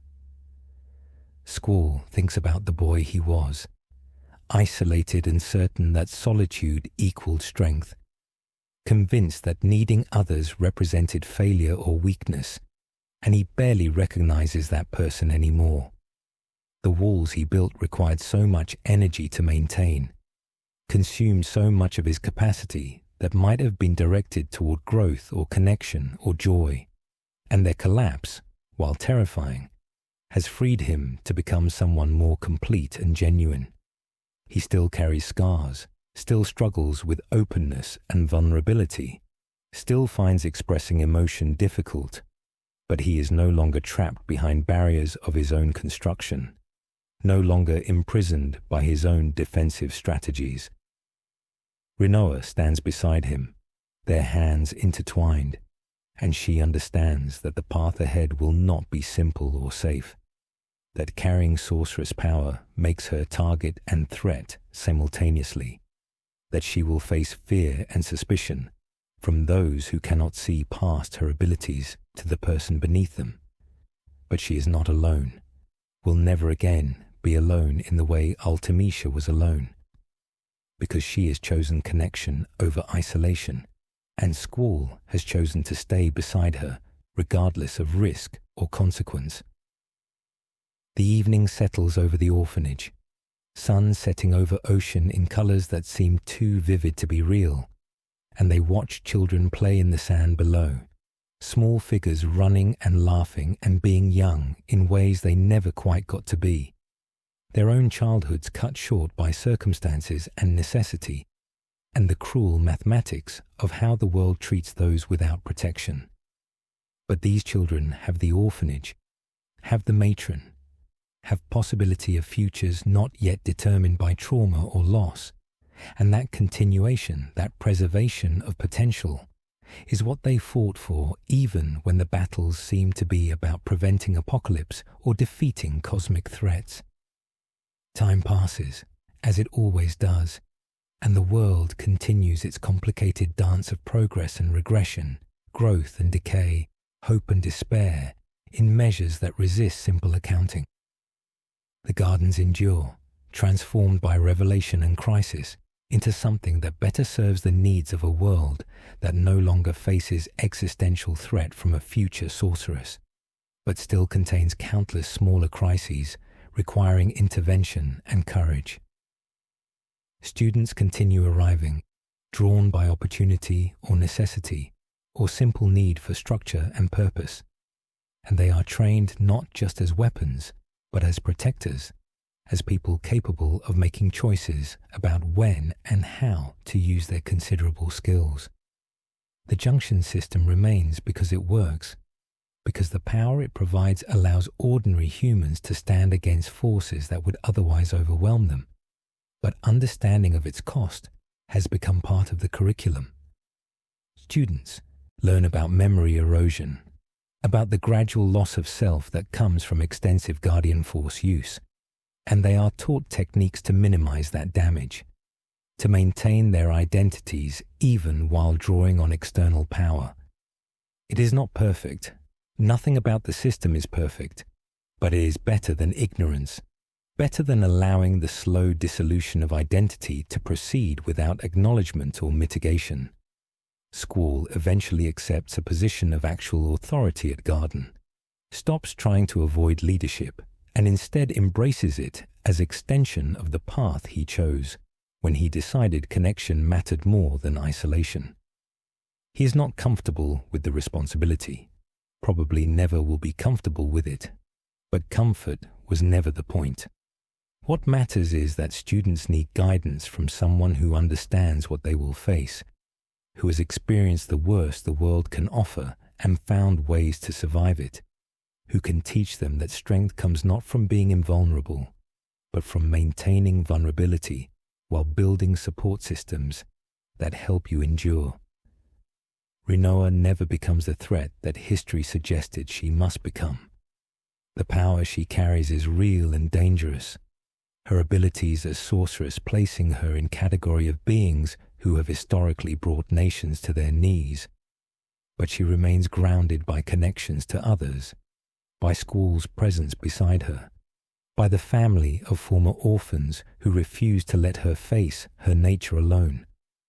She learns to control the power rather than being controlled by it, discovers that sorceress abilities need not corrupt if the person wielding them maintains ethical foundation and genuine relationships with others who can provide perspective when isolation threatens.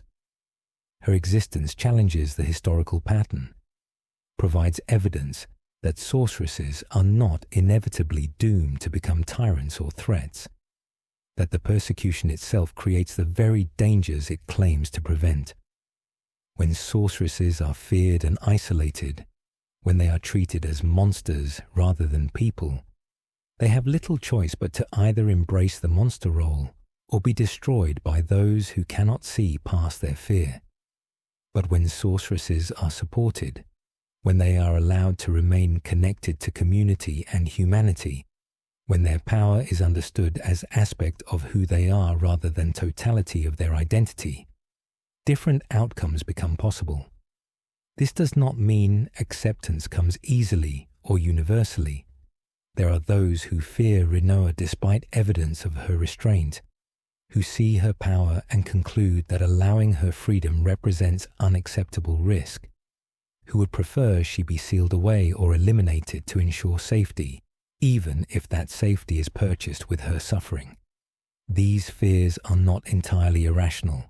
History provides ample evidence of what sorceresses are capable of when their power goes unchecked, but neither are they sufficient justification for preemptive punishment of someone who has committed no crime beyond possessing abilities she did not choose.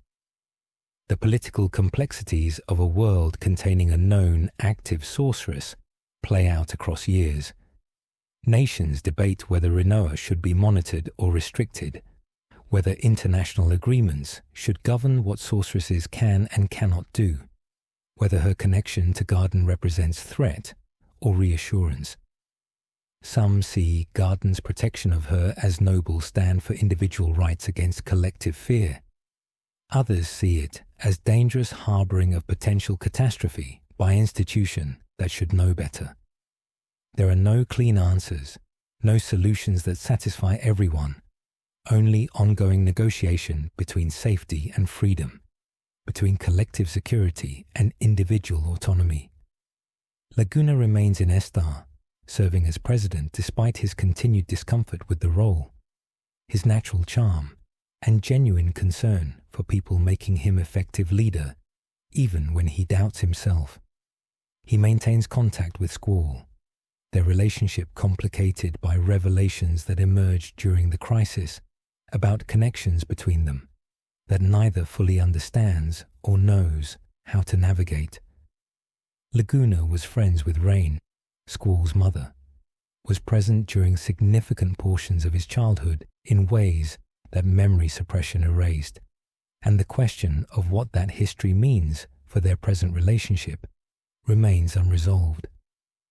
The truth, when it finally emerges through conversation and careful reconstruction of suppressed memories, is both simpler and more complex than either expected. Laguna is Squall's father, though neither knew this for most of Squall's life.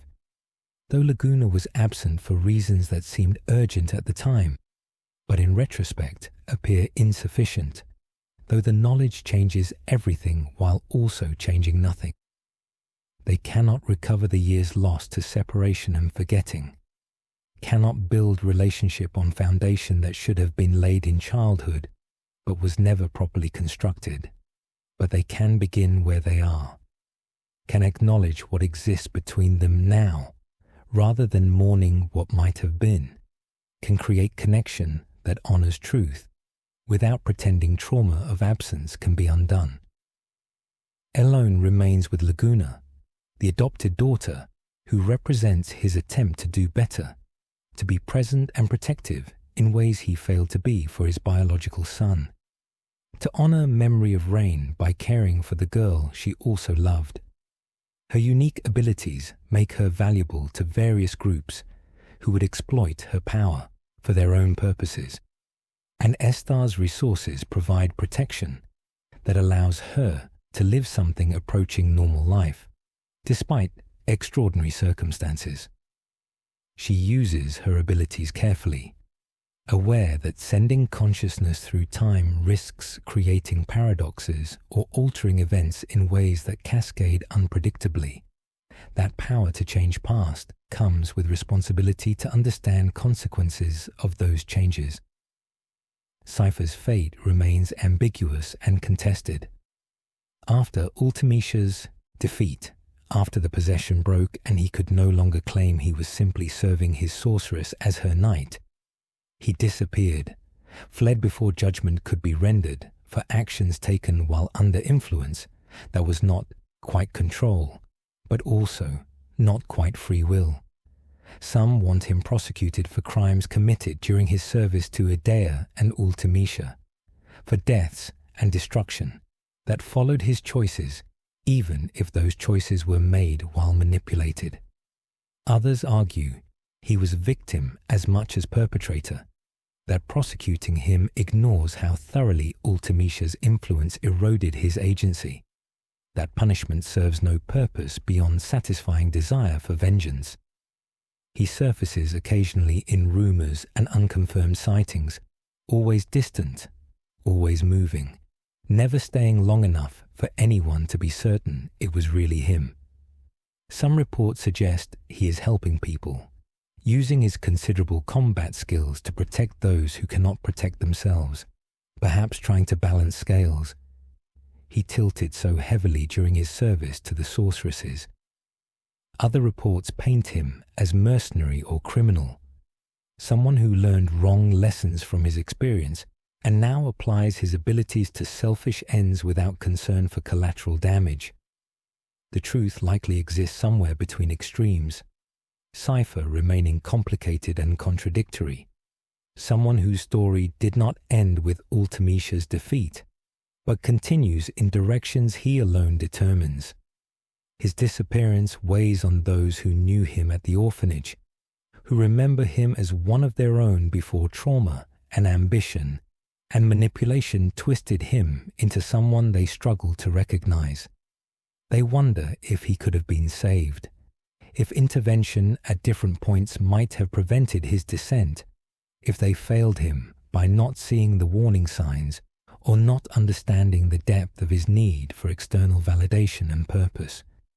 These questions have no satisfying answers, offer no resolution that would allow them to stop wondering, but they ask them anyway, because that is what family does, continues caring even when caring brings only pain.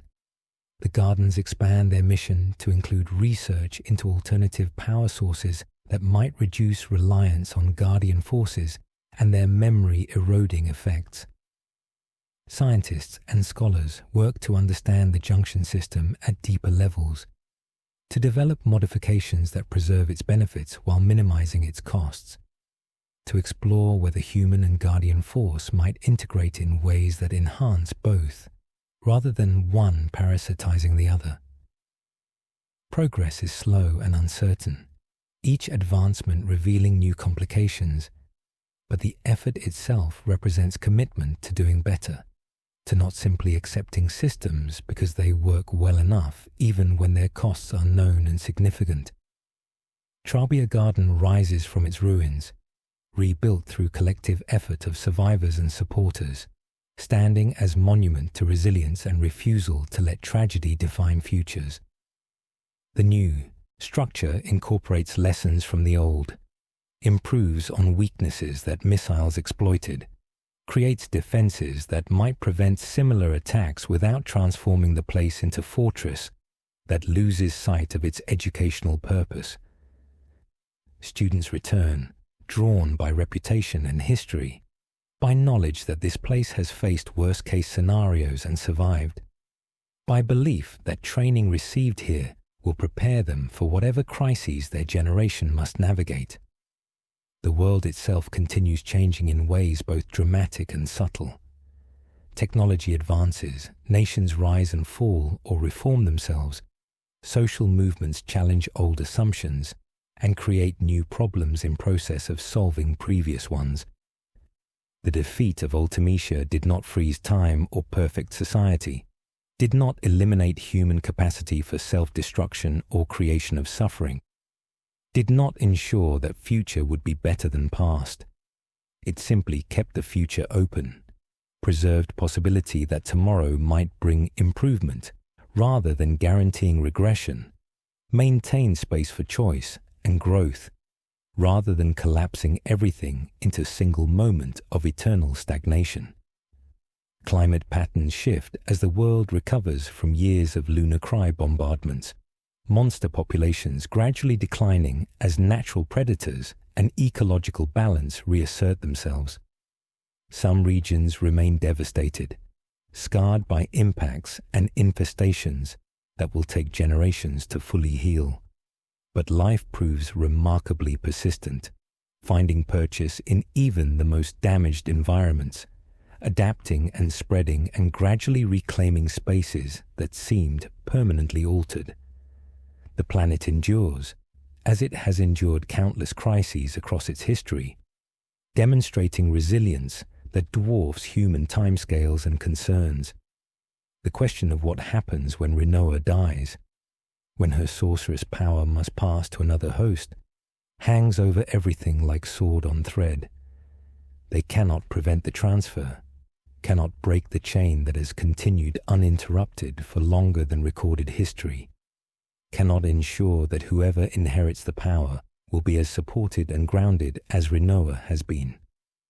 The best they can do is document what worked, create frameworks and support systems that might be applied to future sorceresses.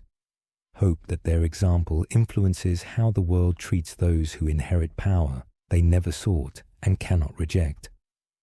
This uncertainty about the future might have paralyzed them once, might have convinced them that effort was futile if they could not guarantee outcomes extending beyond their own lives.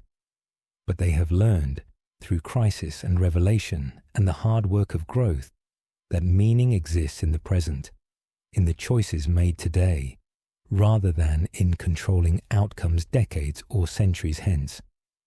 They cannot save every future sorceress from persecution, cannot ensure that the world will learn from their example rather than repeating old mistakes, but they can choose to be present now, to support Rinoa now, to create space for different outcomes now, and trust that their choices ripple forward in ways they cannot predict or control. The orphanage continues its work, taking in children that warfare and disaster and simple cruel luck have left without families, providing not just shelter, but genuine care, not just survival, but foundation for growth. Idea remains its heart, the matron who has seen so much, who has been possessed and freed, who has loved and lost and continued anyway, whose presence offers children something precious, an adult who will stay, who will not abandon them, who will be there through their development even when that development is difficult or painful. She cannot replace what they have lost, cannot undo trauma of separation from birth families, but she can provide continuity and care that allows healing to begin. New children arrive regularly, each carrying their own histories of loss and fear, each needing time and space to trust that this place will not simply become another source of hurt. They play on the same beach where Squall and Rinoa and the others played decades before, build castles in sand that waves will erase, laugh and cry and fight and reconcile in patterns that echo across generations. Some will be adopted, will find families who want them, and can provide homes that orphanage cannot quite replicate. Others will remain, will grow up here and eventually age out, will carry with them memories of this place and these people as foundation for whoever they become. Squall watches them sometimes, sees his younger self in their wariness and isolation, recognizes the walls they build as protection against further hurt, and he wants to tell them that those walls will eventually imprison them more than protect them, that vulnerability is not weakness but necessary condition for genuine connection. But he knows they cannot hear that yet, that some lessons can only be learned through experience rather than instruction, that telling children to be vulnerable before they feel safe is cruel rather than helpful. So instead, he simply provides presence, offers consistency, demonstrates through actions rather than words that this place is safe, that the adults here will not abandon them, that it is possible to survive loss and still build meaningful lives. The story that began with two rivals scarring each other in training area ends not with final victory or complete resolution, but with continuation, with choices to keep moving forward despite uncertainty, with commitment to being present for each other and for those who will come after them. They have learned that identity is not fixed, but constructed and reconstructed continuously through experience and choice. That memory shapes us, but does not determine us. That the patterns of the past can be acknowledged without being perpetuated. Time compression was Ultimecia's attempt to escape the cycles that trapped her, to transcend the patterns that doomed sorceresses to persecution and isolation by eliminating time itself and existing in eternal moment outside history's reach. But true escape from cycles does not come through eliminating time or freezing it, but through making different choices within time, through recognizing patterns and consciously deciding to respond differently than previous generations, through accepting that we cannot guarantee outcomes, but can still choose actions that honor values we believe matter. Squall and Rinoa walk along the beach at sunset, feet leaving prints in wet sand that waves will erase before morning, and they talk about small things and large things with equal attention, about garden politics and dinner plans, and existential questions about meaning and purpose in universe that offers no guaranteed answers. Their relationship is not perfect. They still frustrate each other and misunderstand and hurt each other's feelings through carelessness or insensitivity. But it is real, built on foundation of genuine knowledge and acceptance, rather than illusion or projection or desperate need.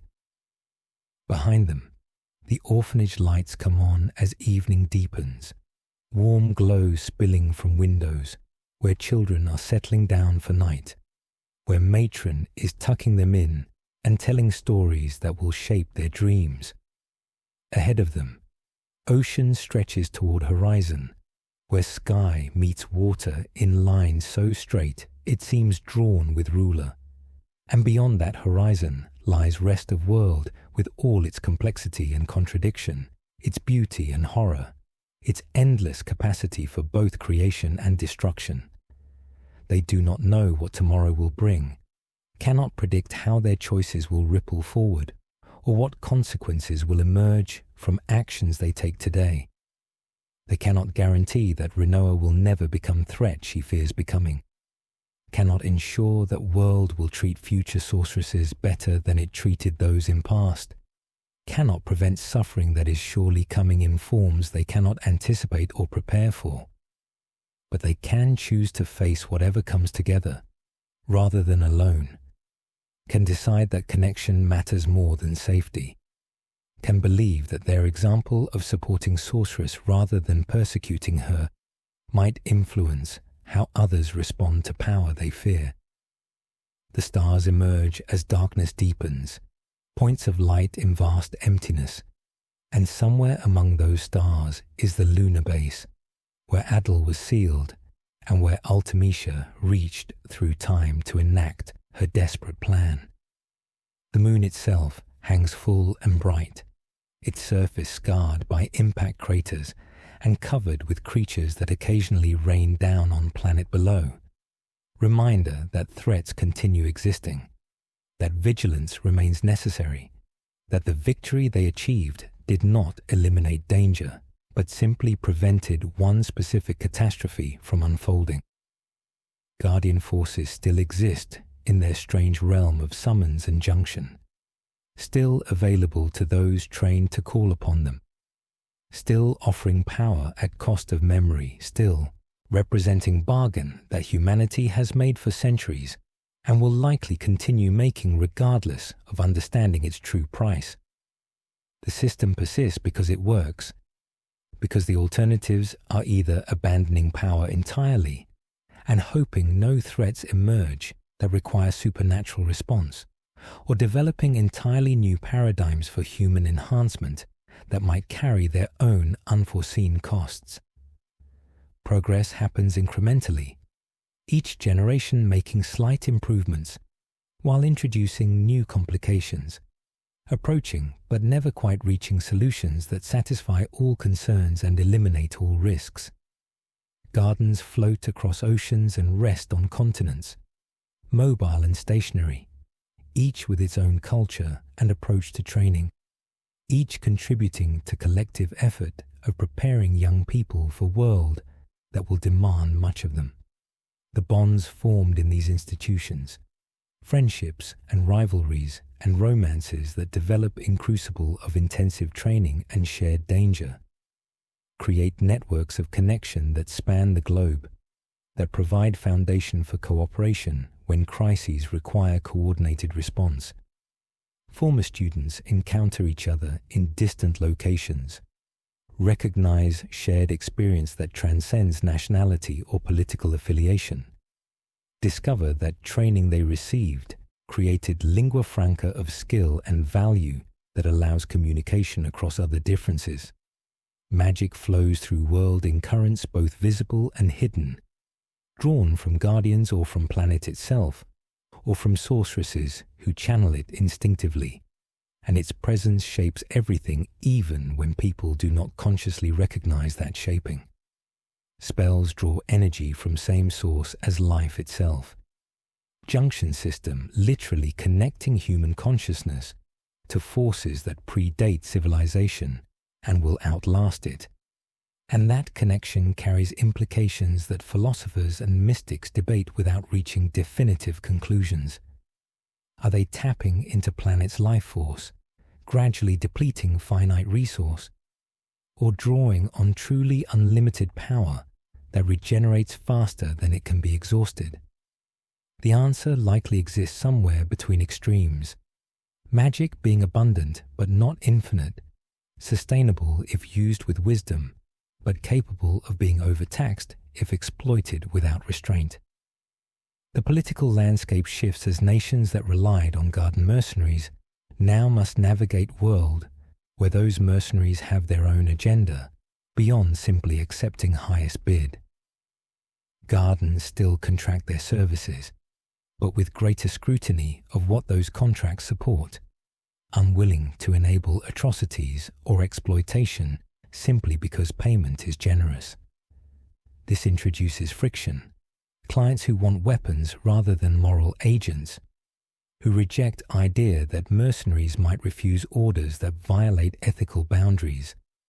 Some contracts are declined, some clients offended, some conflicts left to resolve themselves without seed intervention.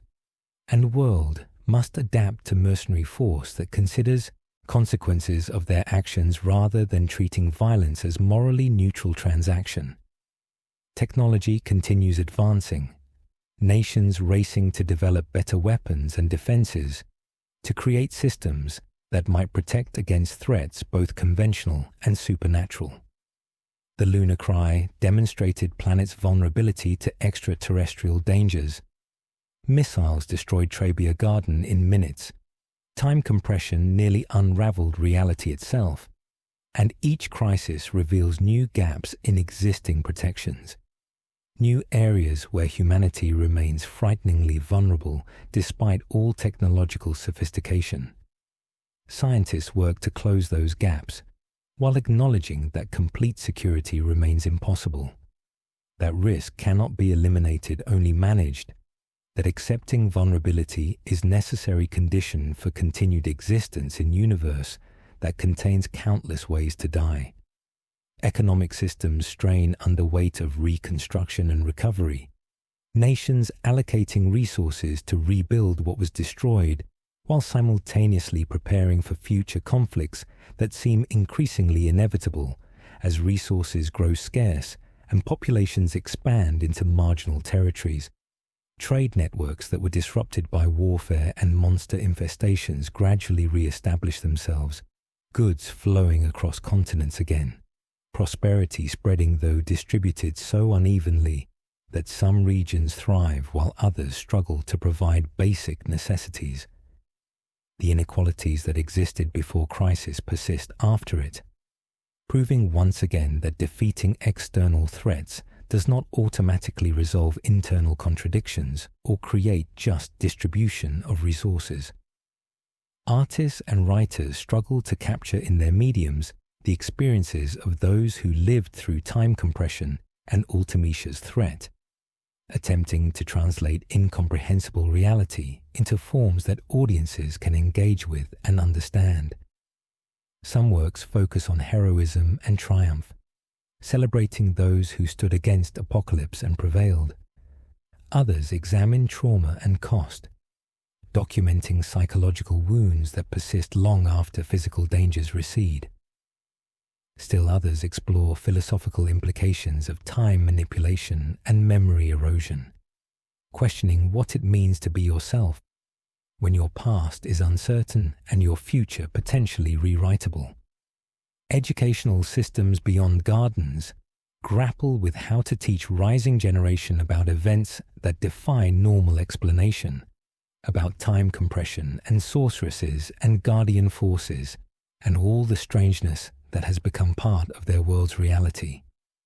Curricula must incorporate supernatural without treating it as separate from natural, must prepare students for a world where magic exists alongside technology, where threats might come from space or from time itself, or from power that dwells within certain individuals marked by forces they cannot control.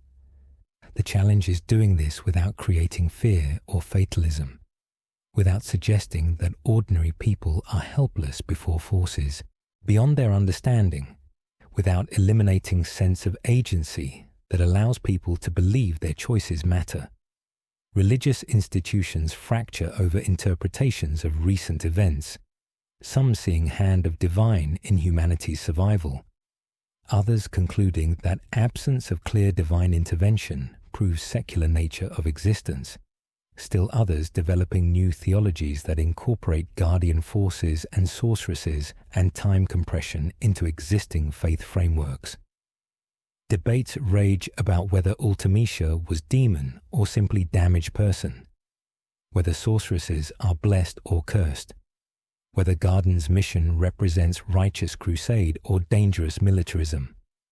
These theological questions rarely reach resolution, instead generating ongoing arguments that reveal more about arguers than about ultimate truth they claim to seek.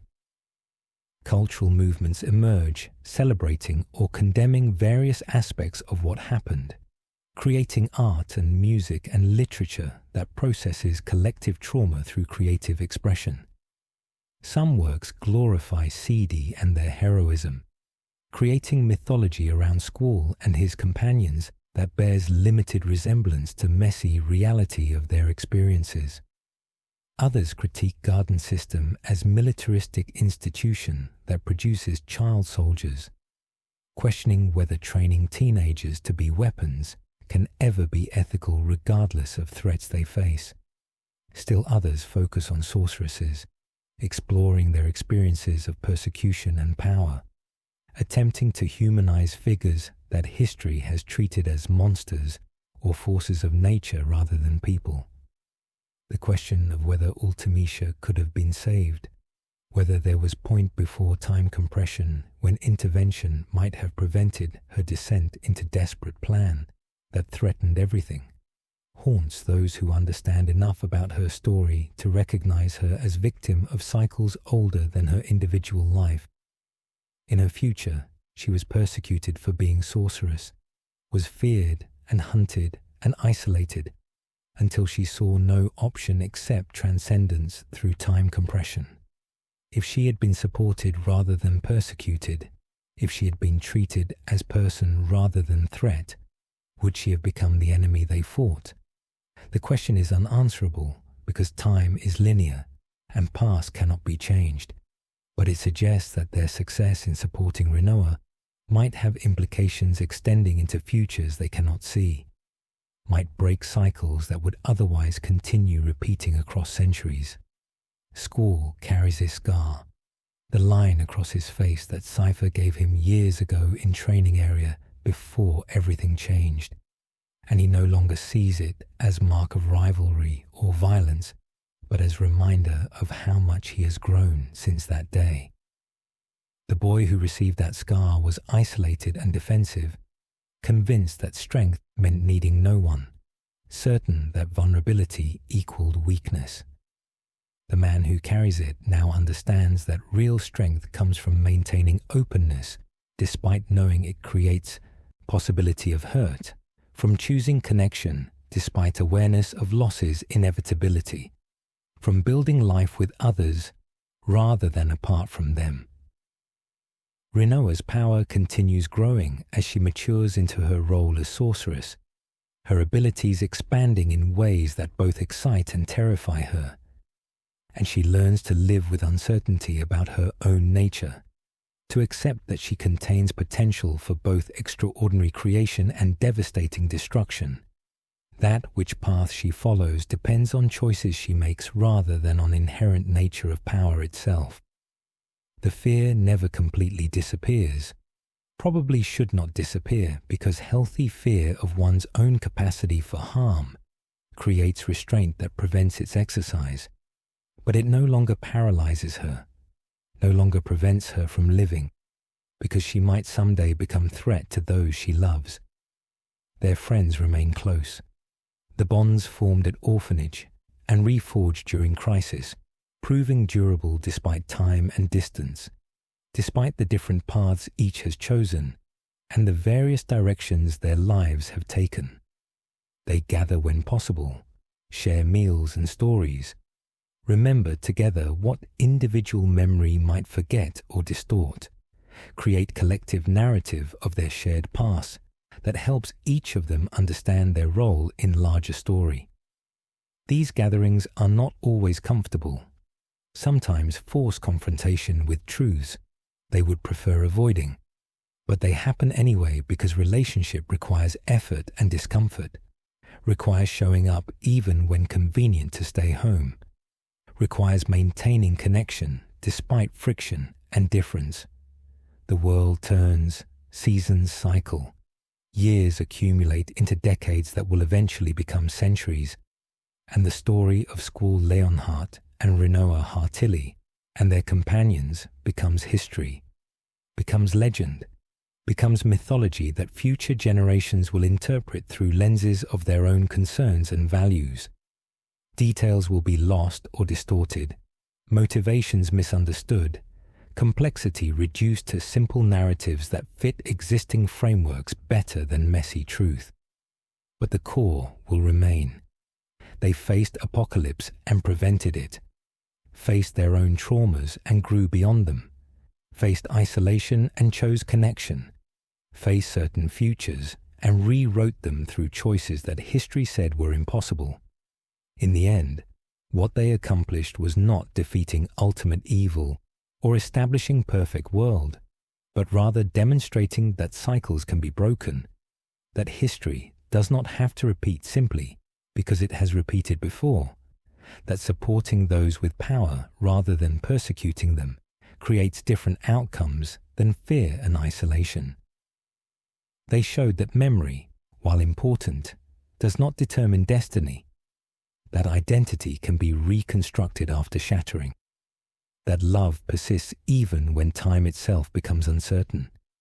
These are small victories in many ways, personal rather than cosmic, but they are victories nonetheless, and they matter to those who experience them, even if broader world barely notices. The stars continue burning in their distant positions, light traveling across impossible distances to reach eyes that will interpret it through frameworks developed over centuries of observation and theory, and somewhere in that vast cosmic arena, other worlds surely face their own crises, their own choices between isolation and connection, their own struggles to break cycles that trap them in patterns of suffering. The universe is large beyond human comprehension, contains multitudes that dwarf individual concerns, and human dramas play out on stage so small it barely registers in cosmic scale. But to those living those dramas, to those making choices and facing consequences and trying to create meaning in universe that offers none by default, the smallness does not matter. What matters is that they choose to care, choose to try, choose to believe that their actions have significance even when grand schemes suggest otherwise. And so the story ends not with resolution, but with continuation, not with answers, but with commitment to keep asking questions, not with certainty, but with willingness to proceed, despite uncertainty. Squall and Rinoa will grow old together if they are lucky, will face challenges they cannot yet imagine, will make mistakes and recover from them, or live with consequences they cannot repair. Their friends will walk their own paths, will succeed and fail in measures that resist simple accounting, will create their own legacies that extend beyond anything they accomplish in youth. The gardens will continue training new generations, will evolve in response to changing needs and emerging threats, will sometimes succeed and sometimes fail, but persist regardless, because institutions outlive individuals, even when individuals give them meaning. The orphanage will take in new children who need homes, will provide foundation for lives that trauma threatened to shatter before they properly began, will send into world people who carry both wounds and strength from their time there. Sorceresses will continue emerging, power passing from one to another in chain that extends into futures none can predict, and how world treats them will determine whether they become threats or simply people with unusual abilities, whether fear creates very dangers it claims to prevent, or whether support breaks cycles that have repeated across centuries, and time will continue flowing forward, refusing to compress or stop regardless of attempts to control it, carrying everything and everyone toward futures that remain uncertain, that depend on choices not yet made, that hold possibilities for both catastrophe and flourishing, for repetition and transformation, for ending and beginning. The story that began with two boys scarring each other reaches no definitive conclusion, because life does not offer tidy endings, only moments where we pause to breathe before continuing forward into whatever comes next, carrying with us lessons learned and questions unanswered, memories preserved and memories lost, connections maintained and connections severed, always moving, always becoming, always choosing who we will be in next moment, even when past seems to determine present and future appears fixed. This is the world of Final Fantasy VIII, where memory and identity remain fluid, where power comes at cost of self, where sorceresses are persecuted for abilities they cannot control, where teenagers must become soldiers, and soldiers must become heroes, and heroes must ultimately become simply people trying to live with choices they made and consequences that followed.